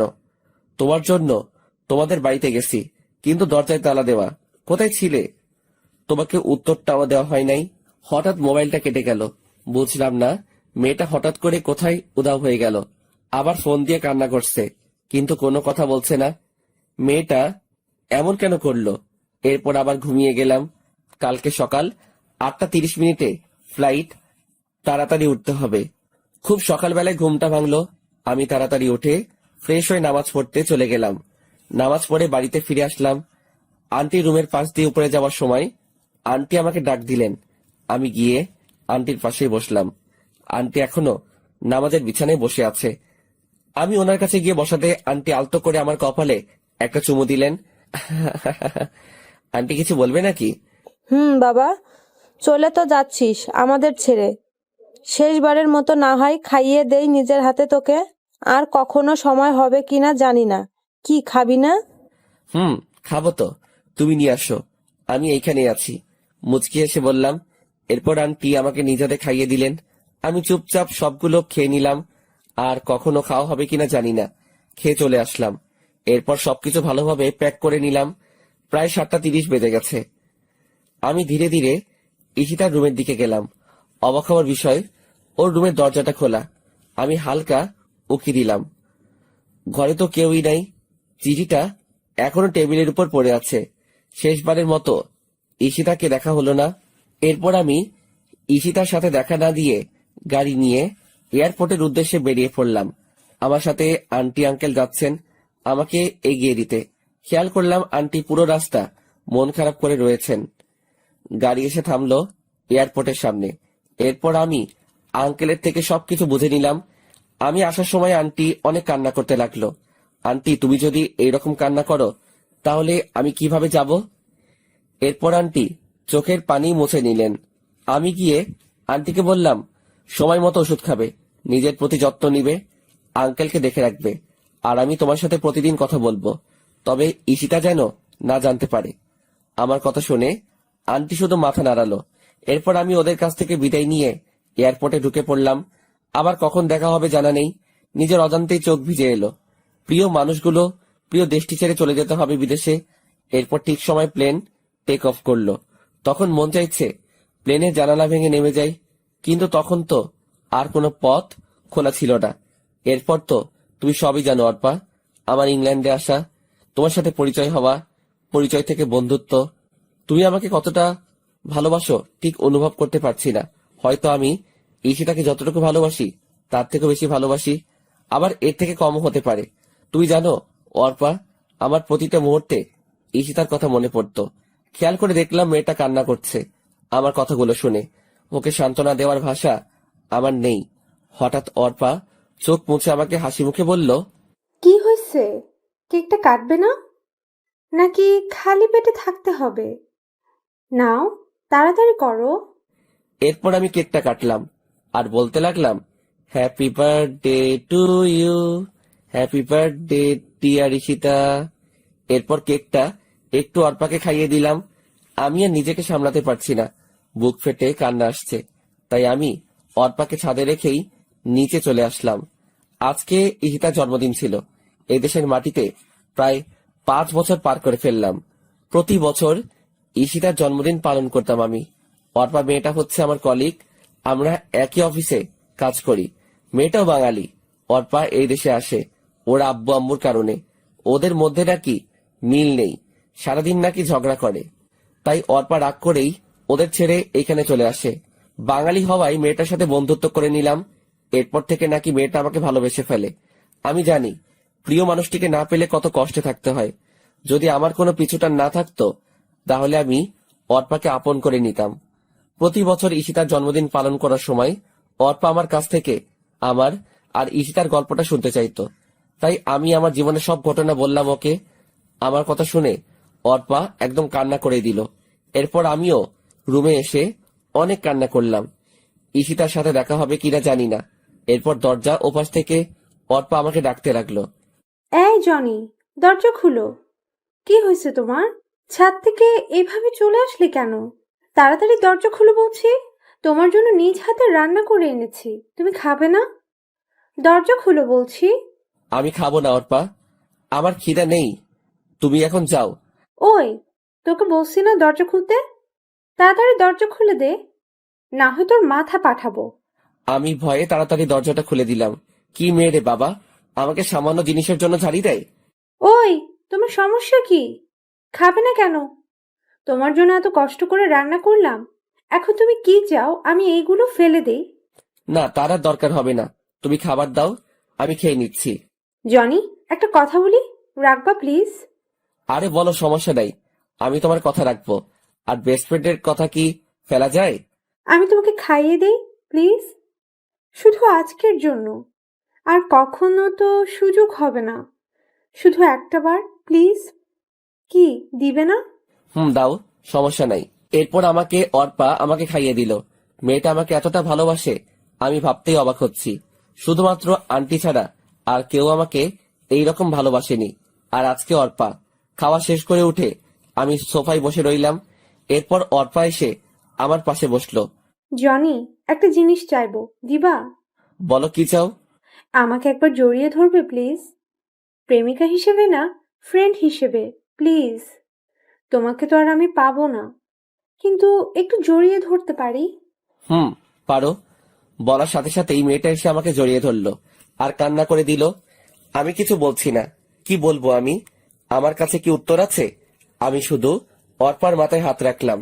মেয়েটা আমাকে কত ভালোবাসে, কিন্তু আমি তো ওকে ভালোবাসতে পারবো না, কারণ আমি শুধু ঈশিতাকেই ভালোবাসি, আর কাউকে ঈশিতার স্থানটা দিতে পারবো না। এরপর অর্পা আমাকে ছেড়ে দিয়ে কান্না করতে করতে চলে গেল। আমি আর কোনো কিছু না ভেবে ঘুমিয়ে পড়লাম। চিন্তা করলাম পরশু দেশে ফিরে যাব। অনেক তো হলো এভাবে, এখন থেকে না হয় আমার নতুন করে অবহেলা পেতে শুরু করব। তবুও মনের ভিতর কোনো শূন্যতা অনুভব হবে না। এরপর সকালবেলা ঘুম থেকে উঠে ফ্রেশ হয়ে নিলাম, নাস্তা করে রেডি হয়ে অফিসে চলে আসলাম। সারাদিন অফিসে কাজ করে বাসায় আসলাম। অফিস থেকে আসার সময় অর্পাকে বলে দিলাম আমি কালকে বাংলাদেশে ফিরে যাব। ও যদি যেতে চায় তাহলে আমার সাথে যেতে পারে। আমার কথা শুনতে অর্পা খুশিতে রাজি হয়ে গেল। এরপর আমি সকালবেলায় সবকিছু গুছিয়ে নিলাম, অর্পাকে দিয়ে ওর অ্যাপার্টমেন্ট থেকে নিয়ে আসলাম। এয়ারপোর্টে সবকিছু চেক শেষে আমি প্লেনে এসে বসলাম। প্লেন তার যথাসময় চলতে শুরু করলো। প্রায় 4 ঘন্টা পর প্লেন এসে থামলো বাংলাদেশ এয়ারপোর্টে। নিজের দেশের মাটিতেই পা ফেলতেই সব ক্লান্তি দূর হয়ে গেল। এরপর একটা গাড়ি নিয়ে আমি আর অর্পা বাসায় চলে আসলাম। সেই চিরচেনা বাড়িটায় দরজায় দাঁড়িয়ে কলিং বেলে চাপ দিলাম। একটু পর আন্টি এসে দরজা খুলে দিলেন আর আমাকে দেখে ভীষণ অবাক হলেন। খুশিতে আত্মহারা হয়ে আমাকে জড়িয়ে ধরে কান্না করে দিলেন। আমি আন্টির সাথে কান্না করে দিলাম। প্রায় 4 বছর পর আবার আপন মানুষগুলোকে দেখতে পেলাম। কেমন আছো আন্টি? আগে ভালো ছিলাম না, তুই এসে গেছিস, এখন অনেকটা ভালো আছি। তুই কেমন আছিস? আমিও ভালো আছি। কি অবস্থা হয়েছে তোর? একদম শুকিয়ে গেছিস, ঠিক মতন খাবার খাস না। এতগুলো দিন পর আমাদের কথা মনে পড়লো। তোমাদের কথা তো ঠিকই মনে পড়ে। আন্টি, ঈশিতা কোথায়? কেমন আছে ঈশিতা? ঈশিতা ওর ঘরে আছে। কেমন আছে তুই গিয়ে জিজ্ঞাসা কর। আর সাথে মেয়েটা কে বাবা? ওহ আন্টি, তোমাকে তো পরিচয় করিয়ে দেই নাই। ও হচ্ছে অর্পা, আমার ফ্রেন্ড।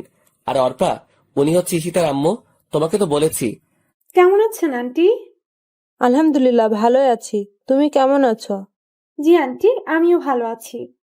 আন্টি, আঙ্কেলকে তো দেখতে পাচ্ছি না। আঙ্কেল কোথায়? তোর আঙ্কেল অফিসের কাজে বাহিরে গেছে, আজকেই চলে আসবে। আর কতক্ষণ মেয়েটাকে বাহিরে দাঁড় করিয়ে রাখবি? ভিতরে আয়। আন্টি। অর্পা, ভিতরে আসো। এরপর আমি আর অর্পা ভিতরে চলে গেলাম। অর্পাকে গেস্ট রুমটা দেখিয়ে দিলাম। এরপর আমি আমার রুমে চলে আসলাম। নিজের সেই রুমটাতে আবার অনেকগুলো দিন পর এলাম, কিন্তু অবাক হওয়ার বিষয়, আমার রুমটা একদম গোছানো, সবকিছু পরিষ্কার। মনে হয় কেউ প্রতিদিন এসে পরিষ্কার করে যায়। এত কিছু না ভেবে আমি ফ্রেশ হতে চলে গেলাম। এরপর নিচে নাস্তা করতে চলে গেলাম। সাথে অর্পাকে নিয়ে এলাম। মেয়েটা হয়তো লজ্জায় কোনো কিছু বলতে পারবে না। আন্টি আমাদেরকে নাস্তা দিলেন। আমি খেয়ে যাচ্ছি, কিন্তু গলা দিয়ে নামতেছে না। কারণ একটাই, ঈশিতা। আসার পর থেকে ঈশিতাকে দেখতেছি না। ব্যাপার কি? মেয়েটা কোথায় গেল? আন্টি, ঈশিতা কোথায়? নাস্তা করবে না? আসার পর থেকে তো একবারও দেখলাম না। কি জানি বাবা কি হয়েছে, তুই যাওয়ার পর থেকে মেয়েটা একদম বদলে গেছে। ঠিক মতন খায় না, ঠিক মতন ঘুমায় না, অফিসে এবং কলেজে কোথাও যায় না। দিন দিন কেমন মৃত্যুর মুখে চলে যাচ্ছে। আন্টির কথা শুনে বুকটা কেঁপে উঠল। কি হয়েছে ঈশিতার? তবে কি ওর কোনো ক্ষতি হয়েছে? কেন হঠাৎ করে এইভাবে বদলে গেল? আন্টি, ঈশিতা এখন কোথায়? মনে হয় রুমেই আছে, সারাদিন নিজেকে রুমেই বন্দি করে রাখে। যা তো মেয়েটাকে ডেকে নিয়ে আয়। কে? আমি যাব? তুই যাইবি, এখন যা তো। এরপর আমি ধীরে ধীরে ঈশিতার রুমের দিকে পা বাড়ালাম। উপরে গিয়ে দেখি দরজাটা খোলা। আমি ঈশিতাকে অনেকবার ডাক দিলাম, উঠল না। এরপর রুমের ভিতরে গিয়ে ঈশিতার খাটের পাশে গেলাম। মেয়েটা ছোট বাচ্চাদের মতো শুয়ে আছে, চুলগুলো মুখের উপরে। আমি আবার ডাক দিলাম। এইবার ঈশিতা চোখ ডলতে ডলতে উঠে গেল। ঈশিতাকে দেখে চোখে পানি ছলছল করছে। কি ঈশিতা, কি হয়ে গেল? শুকিয়ে একদম কাঠ হয়ে গেছে, চোখের নিচে কালো দাগ পড়ে গেছে, আগের থেকে অনেক কালো হয়ে গেছে।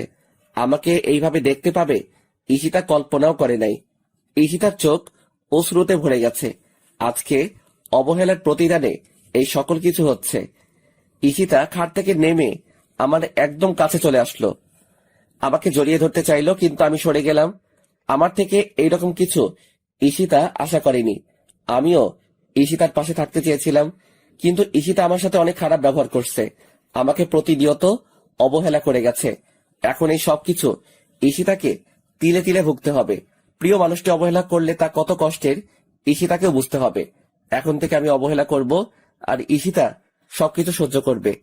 আপনাকে আন্টি নিচে নাস্তা খেতে ডাকছে, তাড়াতাড়ি আসেন। জনি, দাঁড়াও, তোমাকে। আমি না শুনে চলে আসলাম, আর ঈশিতা ওইখানে হাঁটু গেড়ে বসে পড়ল।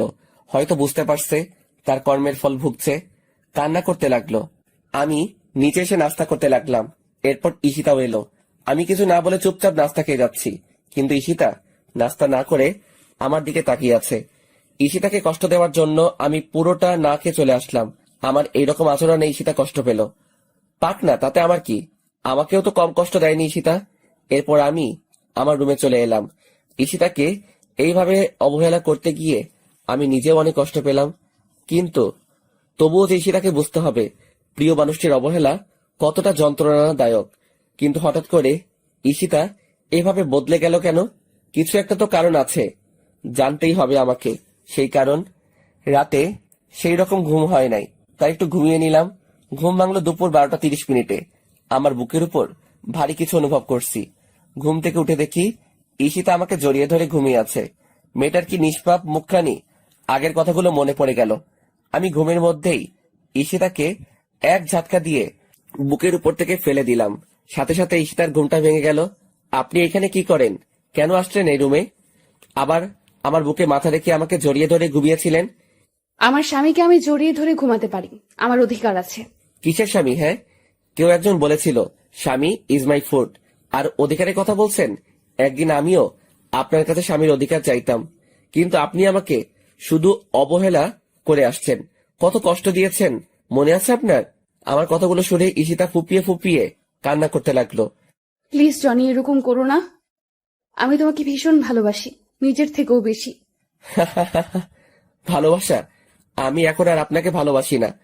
আমার মতো ছোট লোক কাউকে ভালোবাসতে পারে না। অর্পা মেয়েটাকে চিনেন? আমি ওকেই ভালোবাসি। ও আপনার মতো নিষ্ঠুর না, অনেক ভালো মেয়ে অর্পা। আর আপনার না বয়ফ্রেন্ড আছে, তাহলে আমার কাছে কেন ভালোবাসা চাইতে আসলেন? আপনার বয়ফ্রেন্ডের কাছে যান।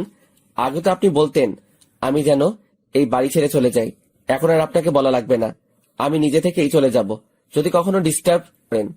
আমি আর তোমাকে ডিস্টার্ব করব না, তবু তুমি আমাকে ছেড়ে যেও না। আমার কথাগুলো শুনে ঈশিতা ফুপিয়ে ফুপিয়ে কান্না করে যাচ্ছে। কান্না করার কারণে ঈশিতার নিঃশ্বাস নিতে কষ্ট হচ্ছে। আর কোনো কথা না বলে ঈশিতা কান্না করতে করতে চলে গেল। ঈশিতা এখন বুঝবে ভালোবাসার মানুষটি অবহেলা করলে কতটা কষ্ট লাগে। এরপর আমি ফ্রেশ হয়ে নিলাম। জোহর নামাজের আজান দিয়েছে, তাই নামাজ পড়তে মসজিদে চলে গেলাম। নামাজ পড়ে বাড়িতে আসার সময়ই রাকিবের সাথে দেখা হলো। আরে দোস্ত, তুই কখন আসলি? দেশে ফিরে আসলি, কিন্তু একবারও জানালিও না। আমি তো আজকে সকালেই এলাম। আসলে বাংলাদেশে আসার পর সিম নেওয়া হয় নাই, তাই যোগাযোগ করতে পারি। তো কেমন আছিস তুই? আলহামদুলিল্লাহ, ভালোই আছি। জানিস দোস্ত, আমার বিয়ে হয়ে গেছে। আমি এখন আর ব্যাচেলার নেই। আরে বাহ, ভালোই তো। আচ্ছা দোস্ত, এখন বাড়ি যেতে হবে। একদিন তোদের বাড়িতে যাব। আচ্ছা ঠিক আছে, ভালো থাকিস। তুইও। এরপর বাড়ি চলে এলাম। দুপুরের খাবার খেয়ে বসে বসে টিভি দেখতেছি। এরই মাঝে অর্পা এসে হাজির হলো। কিছু বলবে অর্পা? আসলে আমরা না একা একা ভালো লাগছে না, চলো না আমরা একটু ঘুরে আসি।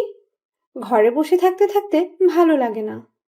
আর ঈশিতার সাথেও কথা বলতে ভয় করে, ও যদি আমাকে কিছু বলে। ধুর পাগলি, ঈশিতা ওই রকম মেয়ে না, তোমাকে কিছু বলবে না। উল্টো তোমার সাথে ফ্রেন্ডলি আচরণ করবে। আর আজকে বিকালবেলা রেডি থেকো, আমরা ঘুরতে বের হব। ওয়াও, সত্যি? সত্যি। ঠিক আছে, তাহলে আমি ঈশিতাকে রেডি হয়ে নিতে বলছি। আমরা সবাই একসাথে যাব, তাহলে অনেক মজা হবে। না, তাকে বলার দরকার নাই। শুধু আমি আর তুমি যাব। সময় হলে আমি নিজেই ঈশিতাকে নিয়ে যাব। কিন্তু ঈশিতা? তোমাকে না বলছি, আর কেউ যাবে না। ওকে, অ্যাজ ইউর উইশ। এরপর আরো কিছুক্ষণ টিভি দেখে রেডি হয়ে নিলাম। অর্পা আর আমি গাড়ি নিয়ে ঘুরতে বেরিয়ে গেলাম। আমরা অনেক জায়গায় ঘুরলাম, অনেক কিছু খেলাম, কিন্তু আমার যে কিছুই ভালো লাগছে না। ঈশিতাকে এইভাবে কাঁদিয়ে আমিও ঠিক থাকতে পারছি না, কিছুতেই মন মানছে না। এরপর আমরা ঘোরাঘুরি শেষ করে প্রায় সন্ধ্যার দিকে বাড়ি ফিরলাম। এরপর আমি ফ্রেশ হয়ে একটু শুয়ে রইলাম আর ভাবতে লাগলাম, ঈশিতার মাঝে এত পরিবর্তন আসলো কিভাবে? ওর নাকি বয়ফ্রেন্ড ছিল, তাহলে গেল কোথায়? কেন এখন ঈশিতা আমার জীবনে আসতে চাইছে? অবহেলা করার পর কেন আপন করতে চাইছে? সবকিছু যেন গুলিয়ে যাচ্ছে। রাত প্রায় 10টা বেজে গেছে। নিচে খেতে ডাকছে। আমি নিচে গিয়ে খাওয়ার জন্য টেবিলে বসে পড়লাম। সবাই আছে, শুধু আঙ্কেল নেই। ঈশিতা আমার সামনের চেয়ারটাতেই বসা। ঈশিতা না খেয়ে শুধু আমার দিকে তাকিয়ে আছে। মেয়েটা এমন কেন না খেয়ে আমার দিকে তাকিয়ে আছে? আমার দেখার জন্য তো সারা জীবন পাবেই। আমি কিছু না বলে চুপচাপ খেয়ে নিলাম। এরপর ছাদে চলে এলাম, একটা সিগারেট ধরালাম। ধীরে ধীরে পুরো সিগারেটটা শেষ করে দিলাম। এইভাবে 1 প্যাকেট সিগারেট খেয়ে ফেললাম। আপন মানুষগুলো যখন পর হয়, তখন এই জিনিসটাই সবচাইতে আপন হয়ে যায়। এরপর ঘরে এসে শুয়ে পড়লাম। ভোরবেলা ঘুম থেকে উঠে ফ্রেশ হয়ে নামাজ পড়তে চলে গেলাম। নামাজ শেষে বাড়িতে চলে এলাম। অনেকদিন সূর্যোদয়টা দেখা হয় না, তাই ছাদে এলাম। পূব আকাশে হালকা আলো চিকচিক করছে, বয়ে যাচ্ছে মৃদু বাতাস, আর রয়েছে চারিদিকে পাখিদের কিচিরমিচির আওয়াজ। সব মিলিয়ে একটা মনোমুগ্ধকর পরিবেশ। ভালোই উপভোগ করছি। হঠাৎ পিছনে কারো উপস্থিতি টের পেলাম। পিছনে তাকিয়ে দেখি আর কেউ নয়, ঈশিতা আমার পিছনে দাঁড়িয়েছিল। আমি ওর থেকে মুখ ফিরিয়ে নিলাম। আগের ন্যায় সামনের দিকে তাকিয়ে রইলাম। ঈশিতা কিছু বলবে মনে হচ্ছে, কিন্তু কিছু না বলে আবার কিভাবে চলে গেল। আমিও আর কিছু না বলে নিচে চলে এলাম। এরপর আন্টি ডাক দিলেন নাস্তা করার জন্য। আমি নিচে চলে গেলাম। আঙ্কেল দেখি উপস্থিত আছেন, হয়তো রাতে বাড়ি ফিরলেন। আমি আঙ্কেলের পাশে গিয়ে দাঁড়ালাম। আঙ্কেল হাতের খবরের কাগজটা রেখে আমাকে জড়িয়ে ধরলেন আর কান্না করতে লাগলেন। আমার এই ভুবনে আব্বু আম্মু নেই, কিন্তু আঙ্কেল আন্টি এখন আমার আব্বু আম্মু। আমিও আঙ্কেলকে জড়িয়ে ধরে কান্না করতে লাগলাম। ওনারা না থাকলে হয়তো আমাকে একটা অস্তিত্বহীন জীবন যাপন করতে হতো। এইভাবে চলে আসলি? আমাদেরকে তো অন্তত একবার জানাতে পারতে। ভাবলাম সারপ্রাইজ দিব। কেমন হলো সারপ্রাইজটা? অনেক ভালো। এই, কি অবস্থা হয়েছে তোর? কেন এমন করিস নিজের সাথে? অন্তত আমাদের কথা ভেবে না হয় শরীরের যত্ন নে। নিজের কথা তো কখনো ভাবিস না। তুই না থাকলে যে আমরা ভালো থাকতে পারি না, কেন বুঝিস না তুই? তোর বাবা মা তোকে আমাদের কাছে আমানত রেখে গেছে। তোর কিছু হলে ওরা যে কষ্ট পাবে, জানিস আমি কখনো তোর আব্বুকে কষ্ট থাকতে দিতে চাই না। সব সময় হাসি খুশি দেখতে চাইতাম। আঙ্কেল, এখন থেকে তোমার সব কথা মেনে চলবো। এখন সবাই নাস্তা করতে বসো, আর তোর সাথে যেই মেয়েটা এসেছে ওকে ডেকে নিয়ে আয়। আমরা সবাই একসাথে নাস্তা করব। আমি গিয়ে অর্পাকে নিয়ে আসলাম। ঈশিতা আগে থেকেই হাজির আছে। অর্পাকে আঙ্কেলের সাথে পরিচয় করিয়ে দিলাম। তারপর সবাই মিলে নাস্তা করতে লাগলাম। আঙ্কেল, আমি আজকে থেকে অফিসে যেতে চাই। এত তাড়াতাড়ি কেন? কয়েকটা দিন রেস্ট নে। এমনিতে অনেক দিন পর এসেছিস, সবার সাথে একটু সময় কাটা। না আঙ্কেল, বাড়িতে বসে থাকতে ভালো লাগে না। আচ্ছা বাবা, তুই যা ভালো বুঝিস কর। Thank you uncle. রুমে এসে অফিসে যাওয়ার জন্য রেডি হচ্ছি। ওই সময় অর্পা আমার রুমে এসে হাজির। কিছু বলবে নাকি? আসলে আমার না একা একা বাড়িতে ভালো লাগবে না, যদি তোমার সাথে নিয়ে যেতে। আচ্ছা, সমস্যা নাই, তুমি গিয়ে তৈরি হয়ে নাও, আমরা খুব তাড়াতাড়ি বের হব। ঠিক আছে। অর্পা চলে গেল আর আমি আবার তৈরি হতে ব্যস্ত আছি। এরপর তৈরি হয়ে গাড়িতে অর্পার জন্য অপেক্ষা করতেছি। এরপর অর্পা আসলো, আমি গাড়ি চালাতে শুরু করলাম। এরপর আমরা চলে এলাম অফিসে। আমি গিয়ে বসের কেবিনে বসলাম, অর্পাকে আমার সাথে নিয়ে আসলাম। এরপর আমি পিয়নকে দিয়ে রাকিবকে আমার কেবিনে ডেকে নিয়ে আসলাম। ফিরে আসবো নাকি? দোস্ত আয়, আর তোর অনুমতি লাগবো না, যখন ইচ্ছা তখন আসতে পারবি। তা বুঝলাম, কিন্তু বাকিরা কি ভাববে বল? বসকে তুই করে ডাকলে কেমন দেখায় না? আরে কে কি বললো আমার কিছু যায় আসে না। যেই জায়গায় আমার কোনো সমস্যা নাই, তাহলে তোর কি সমস্যা? আর আমি তোকে বস হিসেবে বলছি, তুই এখন থেকে আমাকে তুই করে বলবি।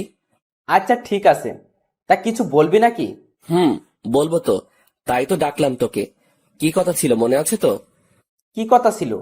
ওই যে তোর বাড়িতে যাব আর বউটাকে দেখবো কোন সেই হতবাকি যে তোর মতো পাগলের খপ্পরে পড়েছে।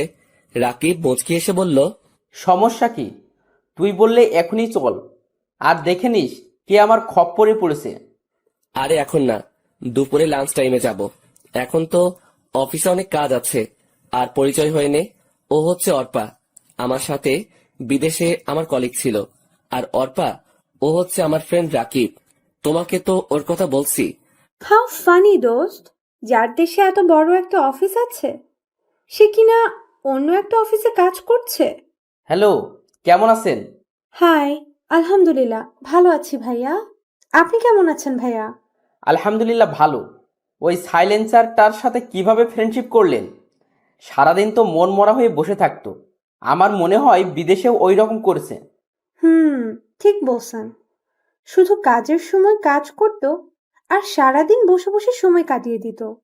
আমি ওদের কথাগুলো শুনছি আর মিট করে হাসছি। পাগলগুলা বলে কি, সব সময় হাসি খুশি থাকার চেষ্টা করেও থাকতে পারতাম না। কেন জানি কিসের একটা শূন্যতা অনুভব হতো। এরপর রাকিব চলে যায়, আমি বসে বসে কাজ করতে লাগলাম আর অর্পা বসে বসে ফ্রি ফায়ার খেলতে লাগলো। বুঝি না মেয়েটা এই গেমটা কেমনে খেলা শিখলো, আমার থেকেও ভালো খেলতে পারে। তাই তো সবসময় আমার স্কোয়াডে রাখি। কাজ করতে করতে দুপুরের খাওয়ার সময় হয়ে গেল, কিন্তু আমি এখনো কাজ করতে লাগলাম, অনেক কাজ পড়ে আছে। কিরে চল, আর কতক্ষণ অপেক্ষা করব? আমার কিন্তু ভীষণ খিদা লাগছে। কাজ এখন বন্ধ রাখ। ওই বেটা পেটু, সবসময় খাই খাই করিস কেন? একটু অপেক্ষা কর, আমি কাজগুলো সেরে ফেলি। আচ্ছা তুই তাড়াতাড়ি কর, আমি আমার ডেস্কে আসি। কাজ শেষ হইলে আমার ডেকে নিস। এরপর রাকিব চলে গেল, আমি কাজে মনোযোগ দিলাম। প্রায় 15 মিনিট পর কাজ শেষ হয়ে এসেছে। এরপর আমি অর্পাকে সাথে নিয়ে রাকিবের সাথে তাদের বাড়িতে উদ্দেশ্যে রওনা হলাম। আমি আর রাকিব কথা বলতে বলতে যেতে লাগলাম। প্রায় কিছু সময় রাকিবের বাড়িতে চলে এলাম। বাড়িটা আমার আগে থেকে চেনা। এরপর আমরা গাড়ি থেকে নেমে গাড়িটা পার্ক করিয়ে নিলাম। রাকিব গিয়ে দরজায় নক করলো। প্রায় কিছু সময় পর দরজা খুলে দিল। ভিতর দিকে তাকিয়ে আমি বড়সড় একটা ধাক্কা খেলাম। ও এখানে কি করে? আরে দিশা, তুমি এখানে? মানে কিভাবে হলো এইসব? রাকিব, তুইও তো কিছু বলিস নাই। ঘরে চল, তারপর সব বলবো। আগে খেয়ে নে, তারপর সবাই বসে কথা বলবো। আর অফিসে এখন দেরি করে গেলেও কিছু হবে না, সব জানতে পারবি। কেন তোকে কিছু বলি নাই? কেন তোর কাছ থেকে এত কিছু লুকিয়ে রাখলাম? এখন চল। এরপর আমরা ভিতরে গেলাম, ফ্রেশ হয়ে চলে এলাম খাওয়ার রুমে। তবে দিশা মেয়েটাকে আজকে অনেক খুশি দেখাচ্ছে, আমিও অনেক খুশি। মেয়েটা অন্তত একটা ভালো মানুষকে তো পেল, কিন্তু ওই শালা রাকিব তো অন্য মেয়েকে ভালোবাসতো। তাহলে ওই মেয়েটার কি হলো? সবকিছু কেমন গুলিয়ে যাচ্ছে। কিরে, এত কি ভাবিস? সব কিছু জানতে পারবি। এখন খেয়ে নে, আর কতক্ষণ অপেক্ষা করব? ভীষণ ক্ষুধা লাগছে। আমি মুচকি হেসে ওর কথায় সম্মতি জানালাম। এরপর আমরা সবাই খেতে বসে গেলাম। বাহ, মেয়েটার হাতের রান্না তো অনেক ভালো, পেট পুড়ে খেলাম। এরপর আমি একটু ছাদে এলাম, হাতে একটা সিগারেট নিলাম। সিগারেটটা ধরিয়ে টানতে লাগলাম। অবশ্যই আমি আগে এইসব ছাইপাস খেতাম না, এখন কেমনে যে এইসব ছাইপাস আপন হয়ে গেছে। হঠাৎ পিছনে কারো উপস্থিতি টের পেলাম। তাকিয়ে দেখি রাকিব দাঁড়িয়ে আছে। কিরে, একা একা খাবি নাকি? তুই এত স্বার্থপর কেন? আমাকেও দে। শেয়ার করলে কি হয় তোর? দে না দোস্ত। তুই আবার কবে থেকে এইসব খাস? আগে তো জানতাম না। আর আমি শেয়ার করতে পারবো না। পারলে পুরোটা খা, আমি অর্ধেক শেয়ার করতে পারবো না। আচ্ছা পুরোটাই দে, আমার এসব অভ্যাস আছে, আগে যে কত খাইছি। আমি প্যাকেট থেকে একটা সিগারেট বের করে দিলাম, শালা জ্বালাতে পারছে না। আর ওনার নাকি অভ্যাস আছে। কিরে পারছি না তো। শালাকে সিগারেট দিলি, সেই কখন থেকে চেষ্টা করেই যাচ্ছি, কিন্তু কিছুতেই জ্বলছে না। আবাল মার্কা সিগারেট। তুমি আমার কচু জানো, সিগারেট মুখে নিয়ে জ্বালাতে হয়, হাতে রেখে না। ওনার নাকি আবার অভ্যাস আছে, না পারলে খাইস না। আরে দে তো, তুই পারলে আমি পারবো না কেন? আমি ঠিকই পারবো।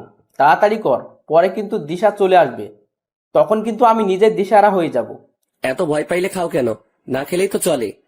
আরে ভাই দিবি তুই? বক বক না করে তাড়াতাড়ি সিগারেট জ্বালা। আমি আর কিছু না বলে সিগারেটটা জ্বালিয়ে দিলাম। শালা প্রথম টান দিয়ে কাশতে শুরু করলো। ও যদি আগে থেকে সিগারেট টানতো তাহলে তো এমন হতো না। বুঝলাম না ব্যাপারটা। এরপর ধীরে আরো একটু শেষ করলো। এখন দেখি রাকিবের চোখ দিয়ে পানি পড়তে লাগলো। আমি বুঝে গেলাম রাকিব আগে কখনো সিগারেট খাই নাই। আমি তাড়াতাড়ি ওর হাত থেকে সিগারেটটা কেড়ে নিলাম। মিথ্যা কথা বললি কেন? তুই তো ঠিক মতো সিগারেট টানতেই পারিস না, তাহলে কেন এইরকম করলি? দেখ তো তোর চোখ কি রকম লাল হয়ে গেছে। আর খেতে হবে না সিগারেট, তোর পরে ক্ষতি হবে। আমার ক্ষতি হলে তোর ক্ষতি হবে না। তুই কেন এইসব খাস? আমাকে সিগারেটটা ফিরিয়ে দে বলে দিলাম। না, দিব না। এখন নিচে যা, আমি আসতেছি। এই কথা বলে আমি আবার সিগারেটটা টানতে শুরু করলাম। রাকিব এসে আমাকে জড়িয়ে ধরে কান্না করে দিল। বুঝলাম না ছেলেটার কাহিনী। প্রথমত সিগারেট খেতে না পেরেও মিথ্যা বলে আমার থেকে সিগারেট নিল, এখন আবার কান্না করতে লাগলো। কিরে কান্না করিস কেন? কান্না থামা বেটা। কি হয়েছে বল আমাকে। দিশার সাথে ঝগড়া করলো নাকি? চল আমার সাথে, আজকে দিশার খবর আছে। এত বড় সাহস, আমার বন্ধুর সাথে ঝগড়া করে? চল তুই আমার সাথে। দিশা নয়, আমার এই কান্নার কারণ তুই। মানে আমি কি করলাম? কোনো ভুল করলাম নাকি? বল তাহলে, আমি ভুলটা শুধরানোর চেষ্টা করব। তবু তুই কান্না করিস না দোস্ত। অনেক বড় ভুল করছিস। তোকে নিয়ে আমার অনেক চিন্তা হয়, কখন জানি কি হয়ে যায়।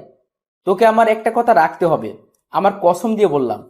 আরে চিন্তা করিস কেন, বলবি তো? আর আমি তোর সব কথা রাখবো, শুধু কি করতে হবে বল। তুই সিগারেট খাওয়া ছেড়ে দে দোস্ত। তোকে হারাতে চাই না আমি। যখন এই শহরে আমার কেউ ছিল না, তখন তুই আমার পাশে ছিলি, নিজের ভাইয়ের মতো আমার সাথে চলতি। আমি চাই না তোর কিছু হোক। আমি দিশার চাইতে তোকে বেশি ভালোবাসি দোস্ত।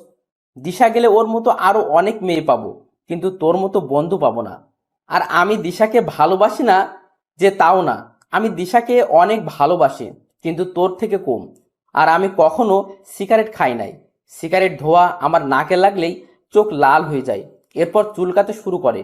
ভীষণ ভয় পাই সিগারেটের গন্ধটাকে। প্লিজ দোস্ত, এসব খাওয়া ছেড়ে দে। আমি চাই না তোর কিছু হোক, তোকে হারাতে চাই না। আরে পাগল, তুই এত ইমোশনাল কেন? এখন থেকে তোকে কথা দিলাম আর কখনো এইসব খাবো না। এখন কান্না থামা বেটা, মেয়েদের মতো কান্না করতে হবে। আর আমি কোথাও যাব না তোকে ছেড়ে, তবে বাসর ঘর হলে ভিন্ন কথা।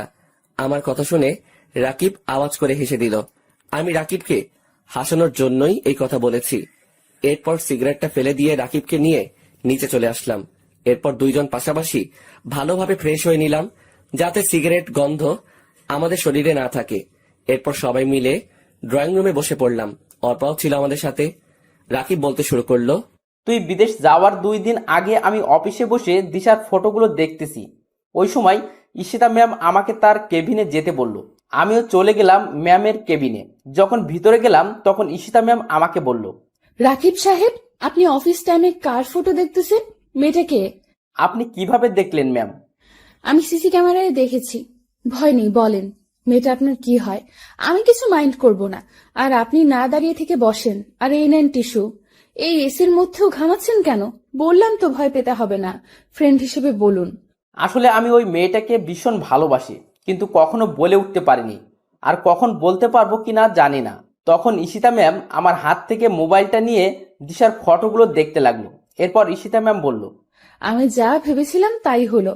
এই মেয়েটার নাম হলো দিশা, আমার বেস্ট ফ্রেন্ড। অনেক ভালো একটা মেয়ে, কিন্তু আপনি ওর ফটো কোথায় পেলেন আর কিভাবে ছিলেন? আমি ফেসবুক থেকে ওর ফটোগুলো পেলাম কাছে, এখন ওর নাম জানতে পারলাম। আর আপনার মেয়ে ওর নামটাও জানতাম। ওর ফেসবুক আইডির নাম ছিল নীল প্রজাপতি। আর ওকে সবসময় আমার বাড়ির সামনে দিয়ে কলেজে যেতে দেখতাম। কিন্তু ভয়ে কখনো কথা বলে উঠতে পারি নাই। আপনার বেস্ট ফ্রেন্ডকে মনে হয় আর পাওয়া হবে না। কেন পাওয়া হবে না? আপনি কি ওকে বিয়ে করতে চান? নির্ভয়ে বলুন, সবকিছু আমি দেখছি। তা তো অবশ্যই চাই, কিন্তু আপনার ফ্রেন্ড কি রাজি হবে? দূর থেকে ভালোবেসে গেলে কি হয়? আরে আপনি চিন্তা করছেন কেন? মনে করুন এখন থেকে আপনার এই বোন আপনার বিয়ের দায়িত্ব নিল, কি দিবেন না? ঈশিতার কথা শুনে আমি অনেক অবাক হলাম। আমি ভাবতে থাকলাম, এই মেয়েটা এই রকম কেন? আমার সাথে কি সুন্দর আচরণ করছে, কিন্তু তোর সাথে খারাপ আচরণ করে কেন? মেয়েটাকে তো দেখে খারাপ মনে হয় না। তারপর কি হলো? তারপর আমি ঈশিতা ম্যামকে দায়িত্ব দিয়ে দিলাম, আর উনি বলছেন দিশার সাথে নাকি আমার কথা বলিয়ে দেবে। এরপর আমি ওইখান থেকে চলে আসলাম। বাকিটা দিশার থেকে শুনেন। তারপর কি হলো? বলছি, তুমি বিদেশে যাওয়ার 2 দিন আগে ঈশিতা আমাদের বাড়িতে আসে। আমি কলেজে যাওয়ার জন্য প্রস্তুত হচ্ছি, ওই সময় ঈশিতা আমার কাছে আসলো। কিরে ঈশিতা, কখন আসলি? এখানে আয়, বস। এসেছি, তোর জন্য একটা খবর আছে। আজকে আর কলেজে যেতে হবে না। আরো এমন একটা খবর দিব তুই ভাবতেও পারবি না। তোর জন্য 2টা নিউজ আছে। কি নিউজ শুনি? তাও আবার একটা না 2টা নিউজ আছে? কিন্তু কলেজে তো যেতে হবে, গুরুত্বপূর্ণ কাজ আছে। আরে ছাড় তো কাজ, আজকে না গেলে কিছুই হবে না। এখন বলতেছি সব শোন। তোকে একটা ছেলে ভালোবাসে, ছেলেটা ভীষণ হ্যান্ডসাম, আমার অফিসেই কাজ করে। আর বড় কথা হচ্ছে ও জনের বেস্ট ফ্রেন্ড, অনেক ভালো ছেলে। আমি যতটুকু জানি ওর এই পৃথিবীতে কেউ নেই। তোকে ভীষণ সুখে রাখবে। রাজি হয়ে যা দোস্ত, আমি বিয়ের সব কিছুর ব্যবস্থা করছি, শুধু তুই রাজি হলেই হবে। আর রাজি না হয়েও পারবি না, ছেলে কিন্তু অনেক সুন্দর আর ভালো। সবই বুঝলাম, কিন্তু আমাকে দেখলো কিভাবে, আর ছেলেটার নাম কি? তুই নাকি প্রতিদিন কলেজে যাওয়ার সময় ওর বাড়ির সামনে দিয়ে যাইতি, তখন থেকে তোকে ভালোবেসে ফেলে। আর ফেসবুক থেকে তোর অনেকগুলো ফটো নিছে। আর ছেলেটার নাম রাকিব। কিন্তু কিভাবে সম্ভব? কেন সম্ভব নয়? ও তোর জন্য একদম পারফেক্ট। আর বললাম না তোকে দারুণ একটা খবর দিব, তাহলে আমিও জনিকে ভালোবাসি। হোমা, তাই নাকি? তা কবে থেকে ভালোবাসিস? তাহলে এত এইভাবে অবহেলা করলি কেন? কেন এত অপমান করলি? জানিস, ছেলেটা ভীষণ ভালো। আমি ওকে একদিন ভালোবাসার কথা বললাম, কিন্তু জনি আমাকে তখন গ্রহণ করে নাই। তার একমাত্র কারণ সে তোকে নিজের জীবনের চাইতেও বেশি ভালোবাসতো, আর এখনো বাসে। শুধু তুই বুঝিস নাই জনির ভালোবাসা। এত অবহেলা অপমান করার পরেও কেন জনি তোর কাছে পড়ে আছে জানিস? শুধু তোকে ভালোবাসে বলে। কিন্তু তার প্রতিদান ছেলেটাকে কি দিলি? শুধু অবহেলা আর অপমান ছাড়া। তাই এখনো সময় আছে, জনের কাছে ক্ষমা চেয়ে নে, আর একসাথে নতুন জীবন শুরু কর। ক্ষমা তো চাইবো, কিন্তু এখন না। ওর জন্মদিনে ওকে সারপ্রাইজটা দিব। জনির জন্মদিনে আমার ভালোবাসা হবে ওর প্রথম উপহার। সবকিছু ভুলে কাছে টেনে নিব, আর কখনো কষ্ট দিব না। শুধু দিনটার অপেক্ষায় আছি। তাই ভালো হবে। কিন্তু হঠাৎ করে এত পরিবর্তন আসলো কোথা থেকে? কি হয়েছে একটু বলবি প্লিজ? যে তুই কিনা জনের নাম শুনলেই রাগে আগুন হয়ে যেতি, আজ সেই তুই কিভাবে এত বদলে গেলি? নিশ্চয়ই কোনো কারণ আছে। কারণটা কি বলবি প্লিজ? সময় হলে ঠিক সব জানতে পারবি। এখন রেডি হয়ে নে, আজকে আমার সাথে তোকে যেতে হবে। রাকিব তোর জন্য অপেক্ষা করছে। সবই বুঝলাম, অন্তত তুই তো আমাকে জানাতে পারতি রাকিব। আমি যদি জানতাম তাহলে সত্যি সবকিছু জানাতাম। আমি তো জানতাম না যে তুই দিশাকে চিনিস, আর তোমাদের এই রকম একটা সম্পর্ক ছিল তাও জানতাম। আর বড় কথা, তুই তো ঈশিতাকে কিছু না বলে চলে গেলি বিদেশে, একবারও জানানো দরকার মনে করলি না। কিন্তু আমি একটা বিষয় বুঝতেই পারছি না, ঈশিতার এত পরিবর্তন হলো কেন? এর পিছনে কোনো কাহিনী আছে? আচ্ছা দোস্ত, তাহলে এখন উঠি, অনেক সময় হয়ে গেছে। ঠিক আছে, আমি কালকে অফিস যেতে পারবো না। দিশার সাথে একটু সময় কাটাতে চাই। প্লিজ দোস্ত, শুধু কালকের জন্য ছুটি চাই। শুধু কালকে না, তোকে 1 সপ্তাহ ছুটি দিলাম, যত পারিস সময় কাটা। তবে ছুটি শেষে চলে আসিস। দিশার খেয়াল রাখিস, কখনো কষ্ট দিস না। আর দিশা আমার বন্ধুটা কিন্তু সাদাসিধে আর ইমোশনাল, তাই কখনো ওকে অবহেলা বা ইগনোর করিল না। আর তুমি আমাকে ক্ষমা করে দিও জনি। জানি আমার এই অপরাধের ক্ষমা নেই। ঈশিতাকে আর কষ্ট না দিয়ে কাছে টেনে নাও। অনেক কষ্ট আছে মেয়েটা। তুমি তো জানো, প্রিয় মানুষটির দেওয়া অবহেলা মৃত্যুর সমান। যদি বেশি ইগনোর করো ঈশিতাকে, তাহলে জীবনে তাকে হারিয়ে ফেলতে পারো। আরে ক্ষমার কি আছে? আমি তো চাইতাম তোমার জীবনে এমন কেউ আসুক যে সবসময় তোমাকে ভালোবাসবে। সুখে রাখবে। আর দেখো পেয়ে গেলে বিশ্বস্ত মানুষটাকে, আর রাকিবও পেয়ে গেল তার ভালোবাসার মানুষটিকে। আর আমাদের বাড়ি আবার আসবে কিন্তু পরের বার যেন ঈশিতাকে সাথেই দেখি। মুচকি এসে বললাম, দেখবে। তাহলে এখন আসি। এরপর অর্পাকে নিয়ে চলে এলাম বাড়িতে। তবে আজকে আমি ভীষণ খুশি। ঈশিতা আমাকে আরো 4 বছর আগে থেকে ভালোবাসতো, কিন্তু এত তাড়াতাড়ি ঈশিতাকে কাছে টেনে নিলে হবে না। ওকে ভালোভাবে বুঝতে হবে আপনজনের অবহেলা সহ্য করা কতটা যন্ত্রণাদায়ক। এরপর আমি ফোন করে বলে দিলাম অফিস যেন আজকে 4টায় ছুটি দিয়ে দেয়। ভালো লাগছে না, তাই রুমে বসে আছি। হঠাৎ কোথায় থেকে ঈশিতা আমার রুমে এসে হাজির। আপনি এখানে কেন? চলে যান আমার রুম থেকে। আপনাকে দেখলেই আমার শরীরটা জ্বালা করে, অসহ্য লাগে আপনাকে। কি চান এখানে? এইভাবে কথা বলছো কেন? আমি তো তোমার বউ। মাফ করে দাও না প্লিজ আমাকে। কখনো তোমাকে কষ্ট দেব না প্লিজ। ভীষণ ভালোবাসি তোমায়। তোমাকে ছাড়া আমার একটা দিনও ভাবা কষ্টকর। তোমাকে যে হৃদয়ের গোপন কুঠিরেতে বেঁধে ফেলেছি, যদি দূরে যেতে চাও তাহলে আমার কলিজা ছিঁড়ে যেতে হবে। তখন হয়তো আমি একটা জীবন্ত লাশ হয়ে যাব। মাফ করব, তাও আবার আপনাকে? অসম্ভব। কখনো আমি আপনাকে মাফ করব না। আর কি বললেন? ভালোবাসেন আমাকে? ভীষণ হাসি পাচ্ছে আপনার কথা শুনে। হঠাৎ কোথায় থেকে এত ভালোবাসার উৎপত্তি ঘটলো? আমি একদিন একজনকে ভীষণ ভালোবাসতাম, তাকেও যত্ন করে রেখেছিলাম হৃদয়ের গোপন কুঠুরিতে। কিন্তু কি পেলাম তার কাছ থেকে? দিন শেষে অবহেলা আর অপমান হলো আমার পথ চলার সাথী। আর আমিও এখন জীবন্ত লাশ হয়ে জীবনযাপন করতেছি। তাই কাউকে আর জীবনের সাথে মিশাতে পারবো না। ভালোবাসা সবার জীবনে একবারই আসে, আমারও ছিল, কিন্তু তা আজকে লাশ হয়ে গেল। আমার হাতটা ধরে ঈশিতা বলল, প্লিজ আমাকে ক্ষমা করে দাও। আমি আসলে বুঝতে পারি নাই। ভীষণ ভালোবাসি তোমাকে। আমি আমার ভুল বুঝতে পেরেছি। তোমার সাথে খারাপ ব্যবহার করা ঠিক হয়নি। এখন যদি আমাকে ক্ষমা না করো তাহলে আমাকে চিরতরে হারাবে। তুমি আমাকে ছেড়ে কয়েক বছর দূরে ছিলে, আমি কিন্তু চিরতরের জন্য দূরে চলে যাব। এমন দূরে যেখানে গেলে কেউ আর কখনো ফিরতে পারে না। আমার হাতটা ছাড়ুন। যখন খারাপ ব্যবহার করেছেন তখন বোঝার কথা ছিল, এখন না। আরে কোথায় যাবেন? চিরতরের জন্য দূরে? তো চলে যান না, কি আটকে রেখেছে? আমার হাত ছাড়ুন। না, আমি তোমার হাত ছাড়বো না। আগে বলো ভালোবাসি। আপনাকে বলছি হাত ছাড়তে। হাত ছাড়ুন, না হয় আমি কিছু একটা করে ফেলবো। যত কিছুই হোক আমি তোমার হাত ছাড়বো না। ছাড়বেন না তো? বললাম তো ছাড়বো না। আমি জোর করে হাতটা ছাড়িয়ে নিয়ে ঠাস ঠাস করে ঈশিতাকে 2টা থাপ্পড় মারলাম। ঈশিতা হয়তো আমার থেকে এইরকম কিছু আশা করে নাই। ওই, তোর সমস্যা কি? আমি তোর মতো মেয়েকে ভালোবাসি না, আমি অর্পাকে ভালোবাসি। আর আগে তুই আমাকে এই বাড়ি ছেড়ে চলে যেতে বলতি না, কিন্তু এখন তুই যদি যাস আমি এই বাড়িতে থাকি, তবু থাকবো না।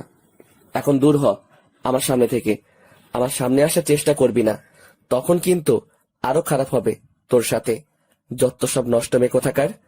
আমার কথা শুনে মেয়েটা আর এখানে দাঁড়াতে পারলো না, কান্না করতে করতে চলে গেল। এখন আমার নিজেরই কান্না আসতে লাগলো। মেয়েটাকে এইভাবে মারাটা ঠিক হয় নাই। থাপ্পড়টা অনেকটা জোরেই লেগেছে। ঠোঁট কেটে রক্ত বের হতে লাগলো মেয়েটার। কথাগুলো ভাবতেই কান্না চলে এলো। আমি কান্না করতে লাগলাম, সরি ঈশিতা, তোমাকে এইভাবে কষ্ট দিতে চাই নাই, কিন্তু আমারও যে কিছু করার নাই। ভালোবাসার মায়াজালে বন্দি আমি, নিজেকে নিজেই বলতে লাগলাম। তবে মেয়েটা শেষ কথাটা আমাকে বেশি ভাবাচ্ছে। ওকে চিরতরের জন্য হারাতে হবে। তবে কি মেয়েটা ওর নিজের কোনো ক্ষতি করবে না তো? না, এই মেয়েটাকে চোখে চোখে রাখতে হবে, কোনো ক্ষতি হতে দেওয়া যাবে না। আর কোনো কিছু না ভেবে একটু ঘুমাতে চেষ্টা করলাম, ঘুম কিছুতেই আসছে না। কি জানি মেয়েটা কি করতেছে। আমি শোয়া থেকে উঠে ধীরে ধীরে ঈশিতার রুমের দিকে এগোতে লাগলাম। দরজার কাছে এসে ভিতরে তাকিয়ে দেখি মেয়েটা শুয়ে আছে। একটু কাছে গিয়ে মোবাইলের ফ্ল্যাশ লাইটটা জ্বালিয়ে দেখি মেয়েটার চোখ দুটো ফুলে আছে। ওকে দেখেই বুকের ভিতরটায় ঝড় শুরু হয়ে গেল। মনে হয় অনেক কান্না করেছে। মোবাইলের লাইটের আলো চোখে পড়াতে ঈশিতার ঘুমটা ভেঙে গেল। আমাকে দেখেই এক প্রকার জড়িয়ে ধরল। আমি কিছুক্ষণ সময় চুপ করে রইলাম। এরপর বললাম, আমাকে ছাড়েন, এইভাবে জড়িয়ে রেখেছেন কেন? জড়িয়ে ধরে রেখে ঈশিতা বলতে লাগলো, না, ছাড়বো না। ছেড়ে দিলেই আমাকে ছেড়ে অনেক দূরে চলে যাবে। আমি তা কখনো হতে দিব না। ভীষণ ভালোবাসি তোমায়। যদি কখনো দূরে চলে যাও তাহলে আমি সত্যিই মরে যাব।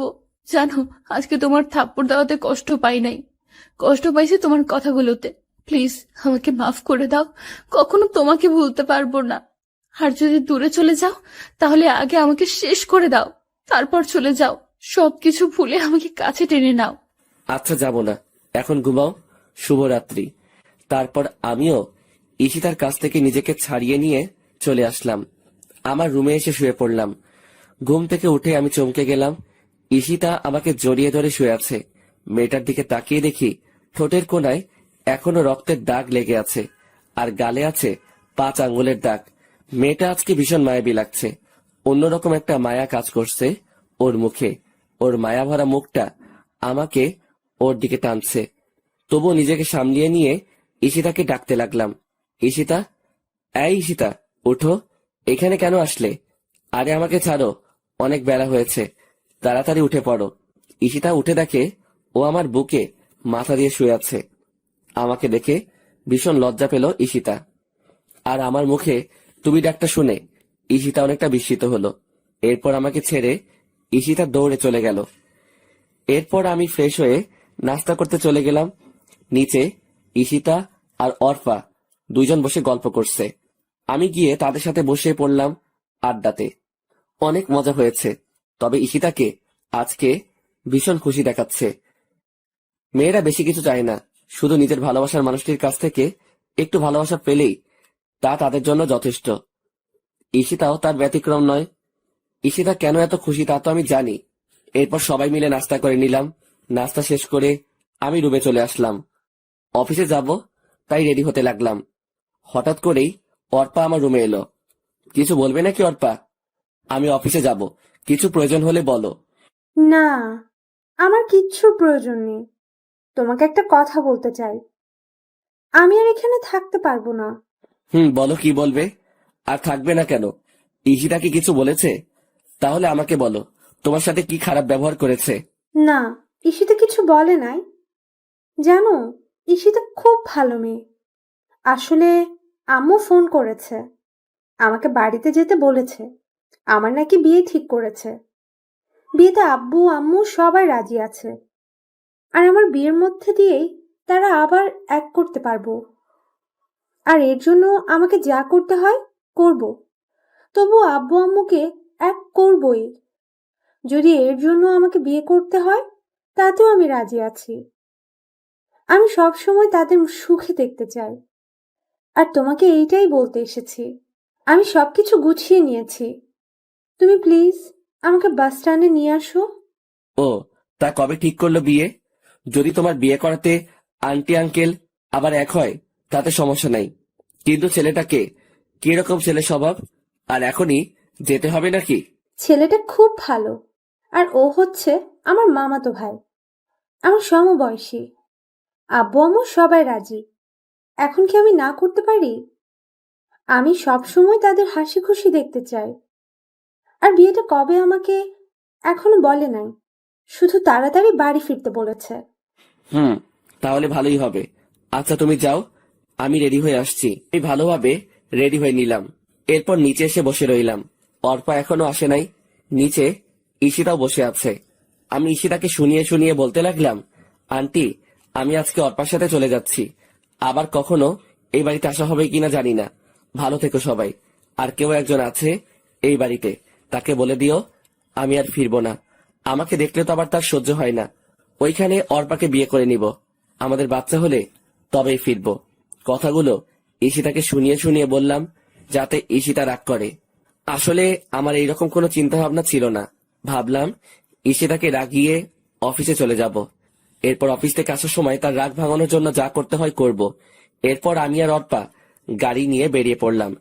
ঈশিতা দরজায় দাঁড়িয়ে আমাদের চলে যাওয়া দেখতে লাগলো আর ফুপিয়ে ফুপিয়ে কান্না করছে। কেউ হয়তো এই কান্না শুনতে পারছে না, কিন্তু আমার কানে ঈশিতার কান্নার আওয়াজ ঠিকই বাজছে। এরপর অর্পাকে নিয়ে বাস স্ট্যান্ডে চলে এলাম। ওর জন্য টিকিট কেটে নিলাম।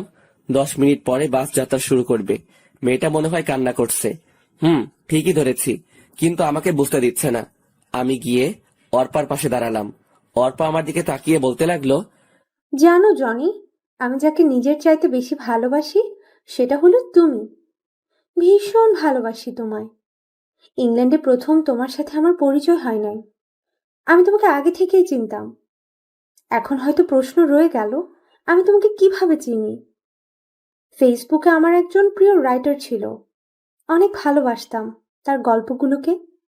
কিন্তু হঠাৎ ওই আইডি থেকে গল্প আসা বন্ধ হয়ে যায়। আইডিটা কে ও আর খুঁজে পাই নাই। অনেকদিন ফেসবুকে শুধু ওই আইডিটা খুঁজেছি। এভাবে একটা বছর পার হয়ে গেল। এরপর তুমি আমার সাথে ইংল্যান্ডে জব নাও। এরপর আমরা ভালো বন্ধু হয়ে উঠি। তো একদিন তোমার মোবাইলে একটা ফোন এসেছিল। তুমি তখন বসের কেবিনে ছিলে। আমি ফোনটা রিসিভ করার আগেই কেটে যাই। তা আমি তোমার মোবাইলে ফেসবুক দেখতে পেলাম। ভাবলাম তোমার সাথে অ্যাড হয়ে নেই। যখন তোমার মোবাইল থেকে ফেসবুকে ঢুকলাম তখন কিছু সময়ের জন্য নিশ্চুপ হয়ে গেলাম, কারণ এতগুলো দিন ধরে যে আইডিটা খুঁজেছি ওটা তোমার আইডি ছিল। জানো, ভীষণ ভালোবাসতাম তোমায়, কিন্তু তুমি এখন অন্য কারো। সবকিছু তো আর চাইলেই পাওয়া যায় না। আচ্ছা, তোমার কাছে শেষ একটা জিনিস চাইবো, দিবে? কিছুক্ষণ চুপ থেকে বললাম, বলো কি চাই তোমার? আমার সাথে থাকলে অবশ্যই দিব। আমার জন্য না হয় নতুন করে গল্প লেখা শুরু করো। তোমার পাশে থাকতে পারবো না জানি, তবে তোমার গল্পগুলো আমার কাছে স্মৃতি হিসেবে রয়ে যাবে।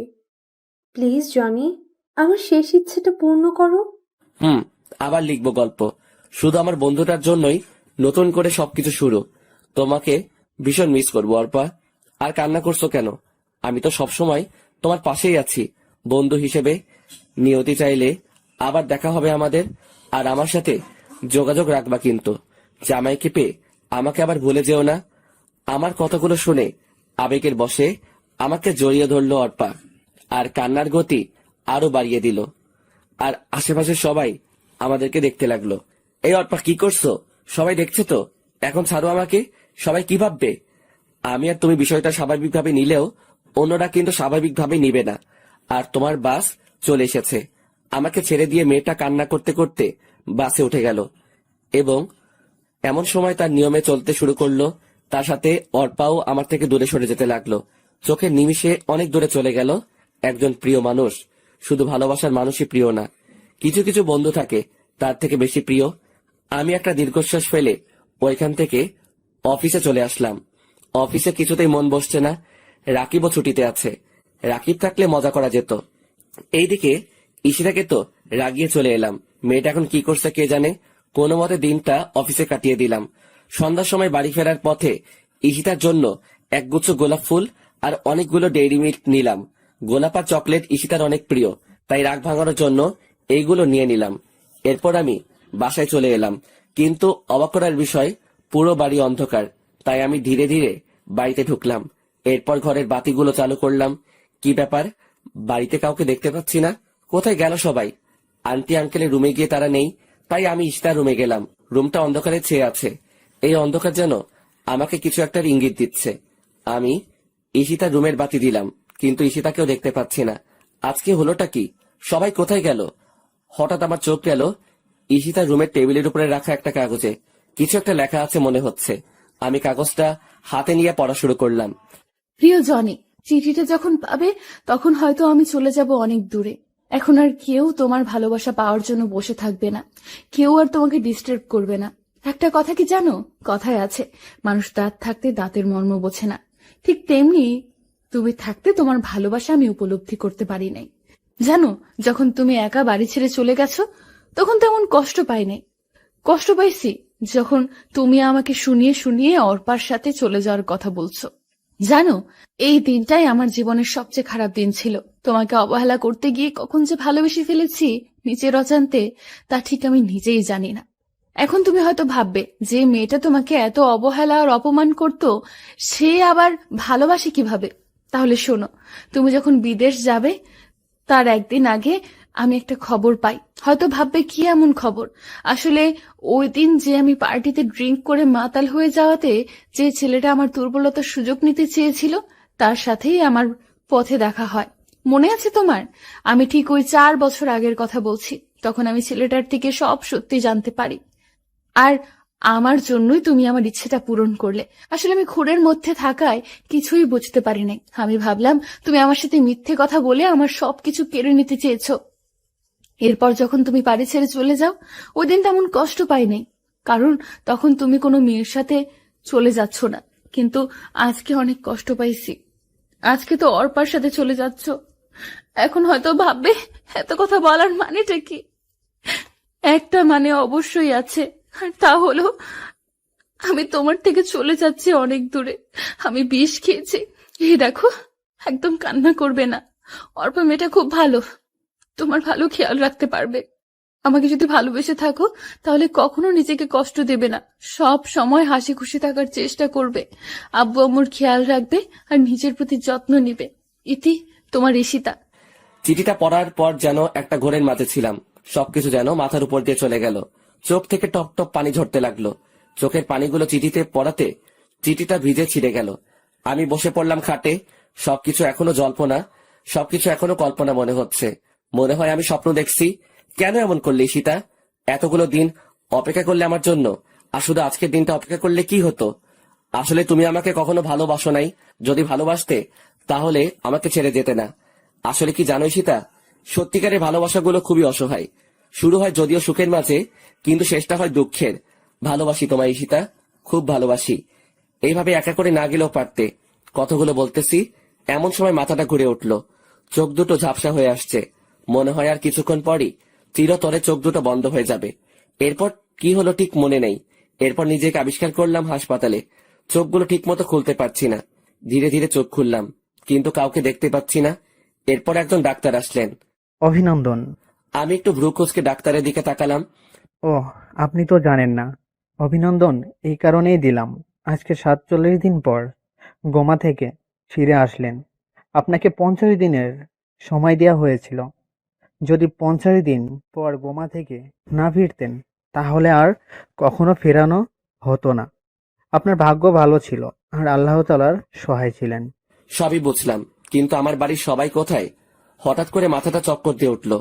পরক্ষণেই আগের সব কথা মনে পড়ে গেল। আচ্ছা ডাক্তার, কেউ আসে নাই আমার খবর নিতে?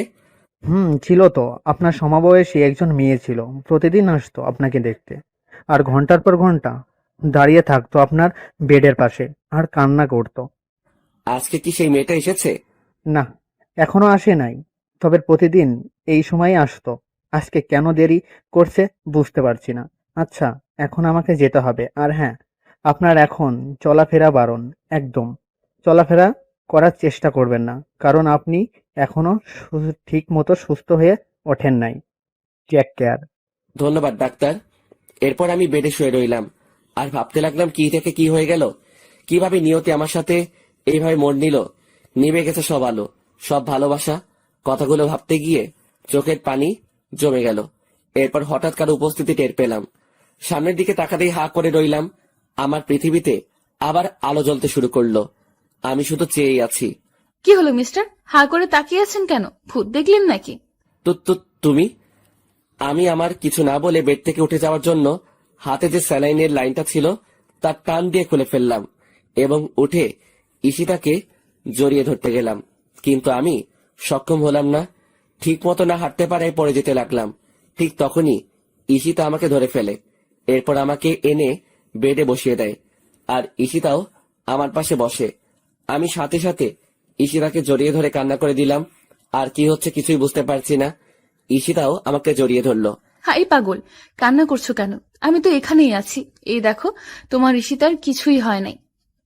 তোমার ঈশিতা তোমারই আছে। আমি এক প্রকার কান্না করতে লাগলাম। আরে কান্না করছো কেন? ভালোবাসি তোমাকে, কখনো কি ছেড়ে যেতে পারি? তাহলে এরকম করলে কেন? আর চিঠিটার মানে কি? প্লিজ আমাকে সবকিছু খুলে বলো। আসলে চিঠিটা মিথ্যা ছিল। তোমার অবহেলা আর নিতে না পেরে আম্মুর সাথে পরিকল্পনা করে এই মিথ্যে নাটকটা সাজিয়েছি। আসলে এত কিছু হবে জানা ছিল না। এইরকম না করলেও পারতে। যাও, ভালোবাসি না তোমাকে। আমার সাথে কথা বলার চেষ্টা করবে না। ওরে আমার বাবুটা বুঝি রাগ করেছে। সরি, আর কখনো এরকম করব না। আসো, তোমাকে আদর করে দিই। দাও। প্রতিদিন ভালোবাসার নতুন নতুন গল্প পেতে চ্যানেলটি সাবস্ক্রাইব করে পাশে থাকা বেল বাটনে ক্লিক করুন।